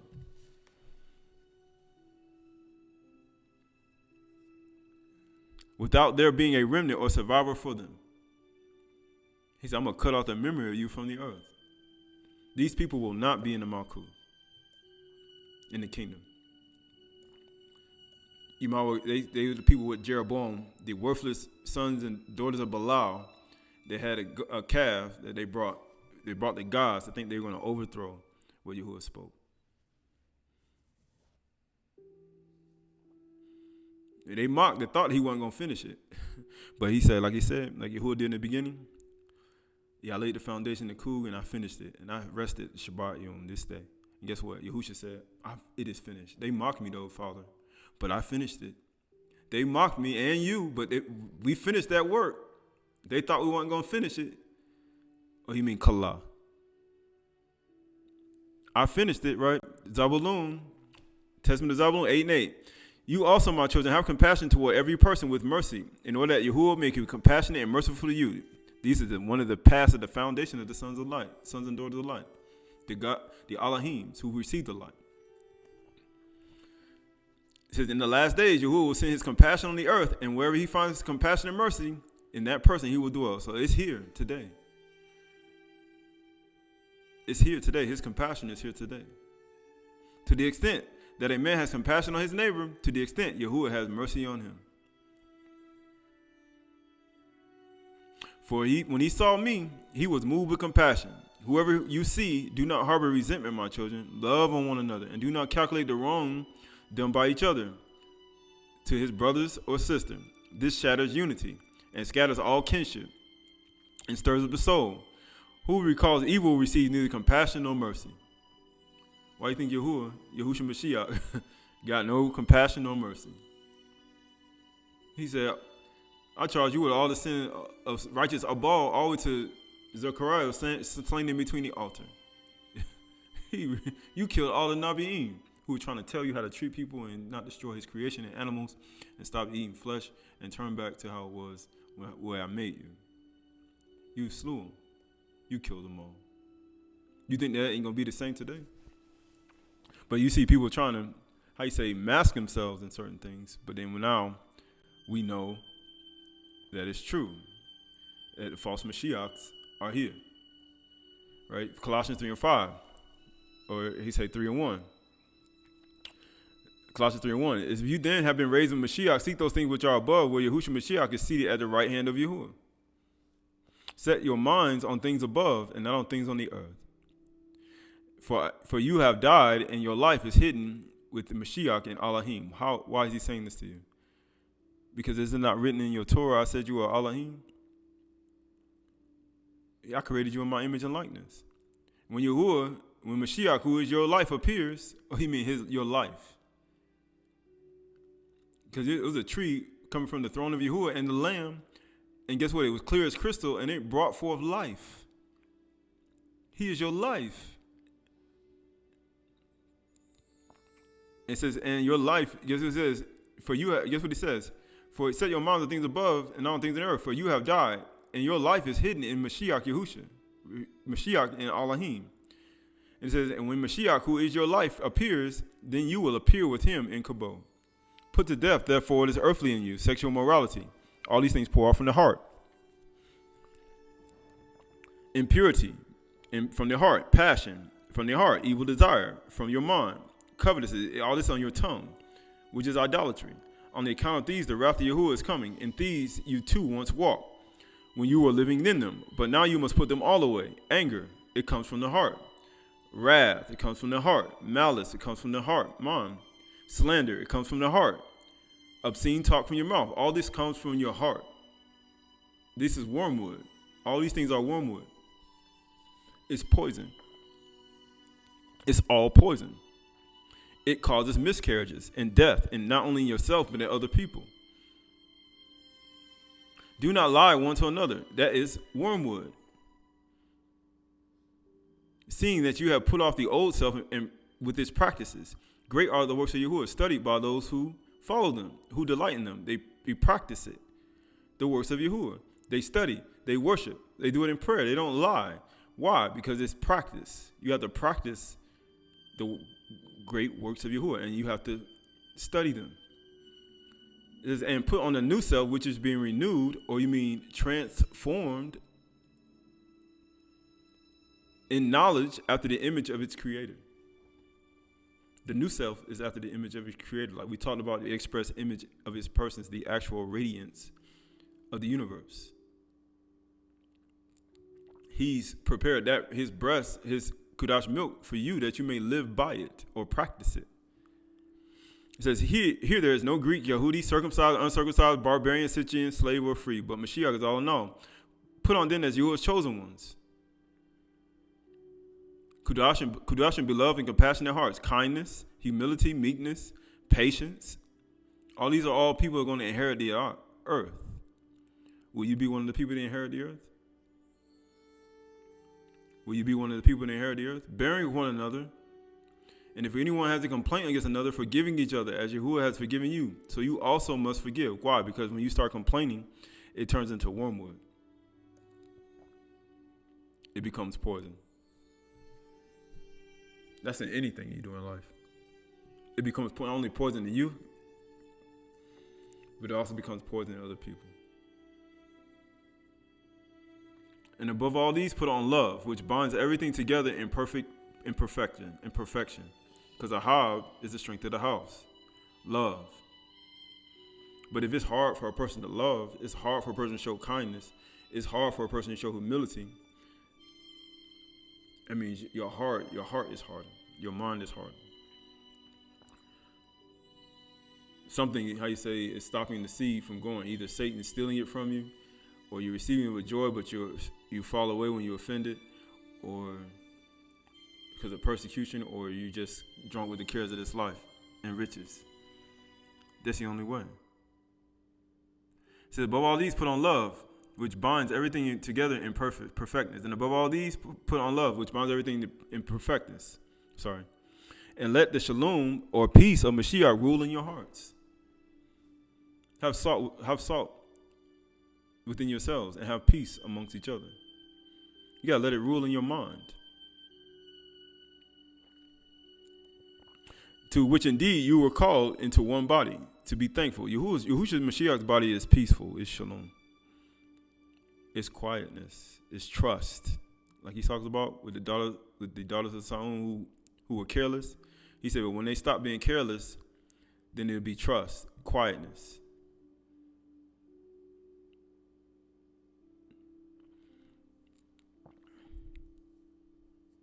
It says, guess what it says? Let the word of Mashiach dwell in you richly, teaching, and it says actually, and let the shalom of Mashiach rule in your hearts, to which indeed you were called into one body, and be thankful. And let the word of Mashiach dwell in you richly, teaching and admonishing one another in all wisdom, singing psalms, hymns, and spiritual songs with thankfulness in your hearts to Yahuwah. And whatever you do, in word or deed, what you say and things you do everything. Do everything. In all your ways acknowledge him, and he will make your path straight. And it will be healing to your umbilical cord, your connection. And it'll be refreshment to your bone. It'll be drink to your bones. It'll be drink to your body. It will heal you. It will heal you. And whatever you do, in word or deed, do everything in the name of the Adon Yahusha, giving thanks to Yahuwah, the Ab, through him. This is Sirach 37, 1-7. Every friend saith, I am a friend also, but there is a friend who is only a friend in name. Is it not a grief unto death when a companion and a friend is turned into an enemy? Is it not a grief unto death? He said, you're an enemy? He said, O wicked imagination, whence camest thou in to cover the earth with deceit? He said, wicked imaginations. He said, he said he gave you power to cast down imaginations and thoughts and everything that exalts itself against the knowledge of Yahushua Mashiach. Wicked imaginations. Because remember, that was the reason why Yahuwah said, every thought and imagination of man was only evil continually. He said, where does wicked imagination came from? There is a companion that rejoices in prosperity of a friend, but in the time of trouble will be against him. There is a companion which helpeth his friend from the belly, and taketh up the buckler against the enemy. Forget not thy friend in mind, and be not unmindful of him or her in thy riches. Every counselor extolleth counsel, but there is some who counsel it for himself. Right? You start looking at Yahushua Mashiach. He said, you are my friend if you do whatsoever I command you. But he said, there's a friend He said, when the day of trouble, he said they will be against you. Right? But it says right here, continue on, Sirach 8 through 12. Beware of a counselor, and know before what need he hath, for he will counsel for himself, lest he cast a lot upon thee. And say unto thee, thy way is good, and afterwards he stand on the other side, and see what shall befall thee. And it says, consult not with one that suspecteth thee, and hide thy counsel from such that envy thee. Neither consult with a woman touching her of whom she is jealous. Neither with a coward of matters of war, nor with a merchant concerning exchange, nor with a buyer of selling, nor with an envious man of thankfulness, nor with an unmerciful man touching kindness, nor with a slothful for any work, nor with an hireling for a year of finishing work, nor with an idle servant of much business. Hearken not unto these in any matter of counsel, but be continually with a righteous man, who thou knowest to keep the commandments of Yahuwah, whose mind is according to thy mind, of the same mind, in the same judgment. Akkad mind. And will sorrow with thee if thou miscarry. How are one going to miscarry? Because of wormwood. Because of wormwood. People saying, why Yahushua was a man of sorrows, acquainted with grief? We hid it was our face from him. Because we were miscarrying our children. And we were bringing forth death from our river. And everything that poured out from our heart, we were not only defiling ourselves, but others. So he's saying, if you miscarry, he's going to weep with you. He said he's going to sorrow with you. Why? Because he's a man of sorrows, acquainted with grief. That's why he said, Barak are they that mourn, for they shall be comforted. Barak are they that mourn, for they shall be comforted. Right. So you start looking at our lives. He said, if thou miscarry, you start looking at, he said, whom thou knowest, that keeps the man whose mind is according to thy mind. So a person can keep the commandments, but their mind might not be according to thy mind, and will sorrow with thee. And he said, and they will sorrow with you when you miscarry. They'll cry. They'll shed tears. Why? Because they're men of sorrows, acquainted with grief. Right? He said, have this mind towards each other, right? But you start looking at this. So this is Book of Essenes of Yahusha, sevenfolds of peace. As a sheath of the golden wheat lies hidden within the tiny kernel, so is the Malkuth of Shamayim hidden within our thoughts. It's hidden within our mind, in our 12 cranial nerves, in our thought process, and how we think, in our makashaba, in our inner man. It says, if they be filled with the power of love and wisdom of the Malachim of Shamayim, Father, so will they carry us to the Shamayim sea, or heavenly sea. But if they be stained with corruption, hatred, and ignorance, they shall chain our feet to pillars of pain and suffering. No man can serve two masters, neither can an evil thought abide in the mind filled with the or, the light of the Torah. You mean the promise. Or higher, let there be light. Amar, or higher, right? He said his utterance is the promise, his word is the bar, is the promise. It says, neither can an evil thought abide in the mind filled with the light of the Torah. He who hath found shalom, peace, in the mind, has learned to soar beyond the realm of the Malachim.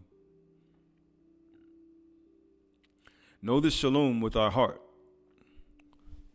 Fulfill this shalom with thy body. Right, so we look at our lives, we look at our body, we look at our thoughts, we look at our being, our kukma, and our understanding. We look at Yahushua Mashiach, was seasoned with salt, was pulverized, was beat and smacked and hit, knowing it had to be seasoned with salt. Knowing that same salt that even Aydahchay had in the bowl, he cast into the river because it was bringing forth miscarriages and it was bringing forth death. But through it all, through all that blood and all the miscarriages that happened, there was a man who came, a son, who died. Right? Who died, knowing that he was that salt cast into the water to heal the actual river that was flowing from the city. Knowing that that's that same river that goes from the Lamb and the throne is clear as crystal, and it's for the healing of the nations. It's for the healing. And he told us to have salt within ourselves when we speak, when we utter, when we say things to those who don't know. For now we look at, even he said, you are Elohim. Is it not written in your Torah you are Elohim? Is it not written in your Torah that you are a child? Is it not written that you are the children of Yahuwah? And he prepared this Chdash milk for you to live by it, that you may fill your heart and your mind with it. Man, woman, and child, that you may live according to the bar, that you may live according to the purpose that he has prescribed for you, that you may be a tree bearing 12 manners of fruit, that you may yield it every single month. Right? Every single month. For it's hidden within your thoughts. It's hidden within your mind. And we know that the practices every single day. The practices every single day.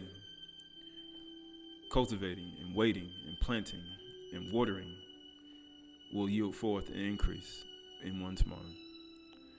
For we have to continually let Ahab, love for him, be at the frontlets between our eyes. And let love be the driving force for every single aspect of our lives. For every single motion and thought. For every single movement of hands and feet. For every single movement of eyes and ears. For every single thing that we taste. For everything that we hear. Ahab, love, must reign inside of your mind. For as we move forward in this week, we practice continually. We practice continually. And we live for the one who gives us life. For no man can serve two masters. You only can serve one. You only can serve one. For the meek shall inherit the earth. The meek shall inherit the earth.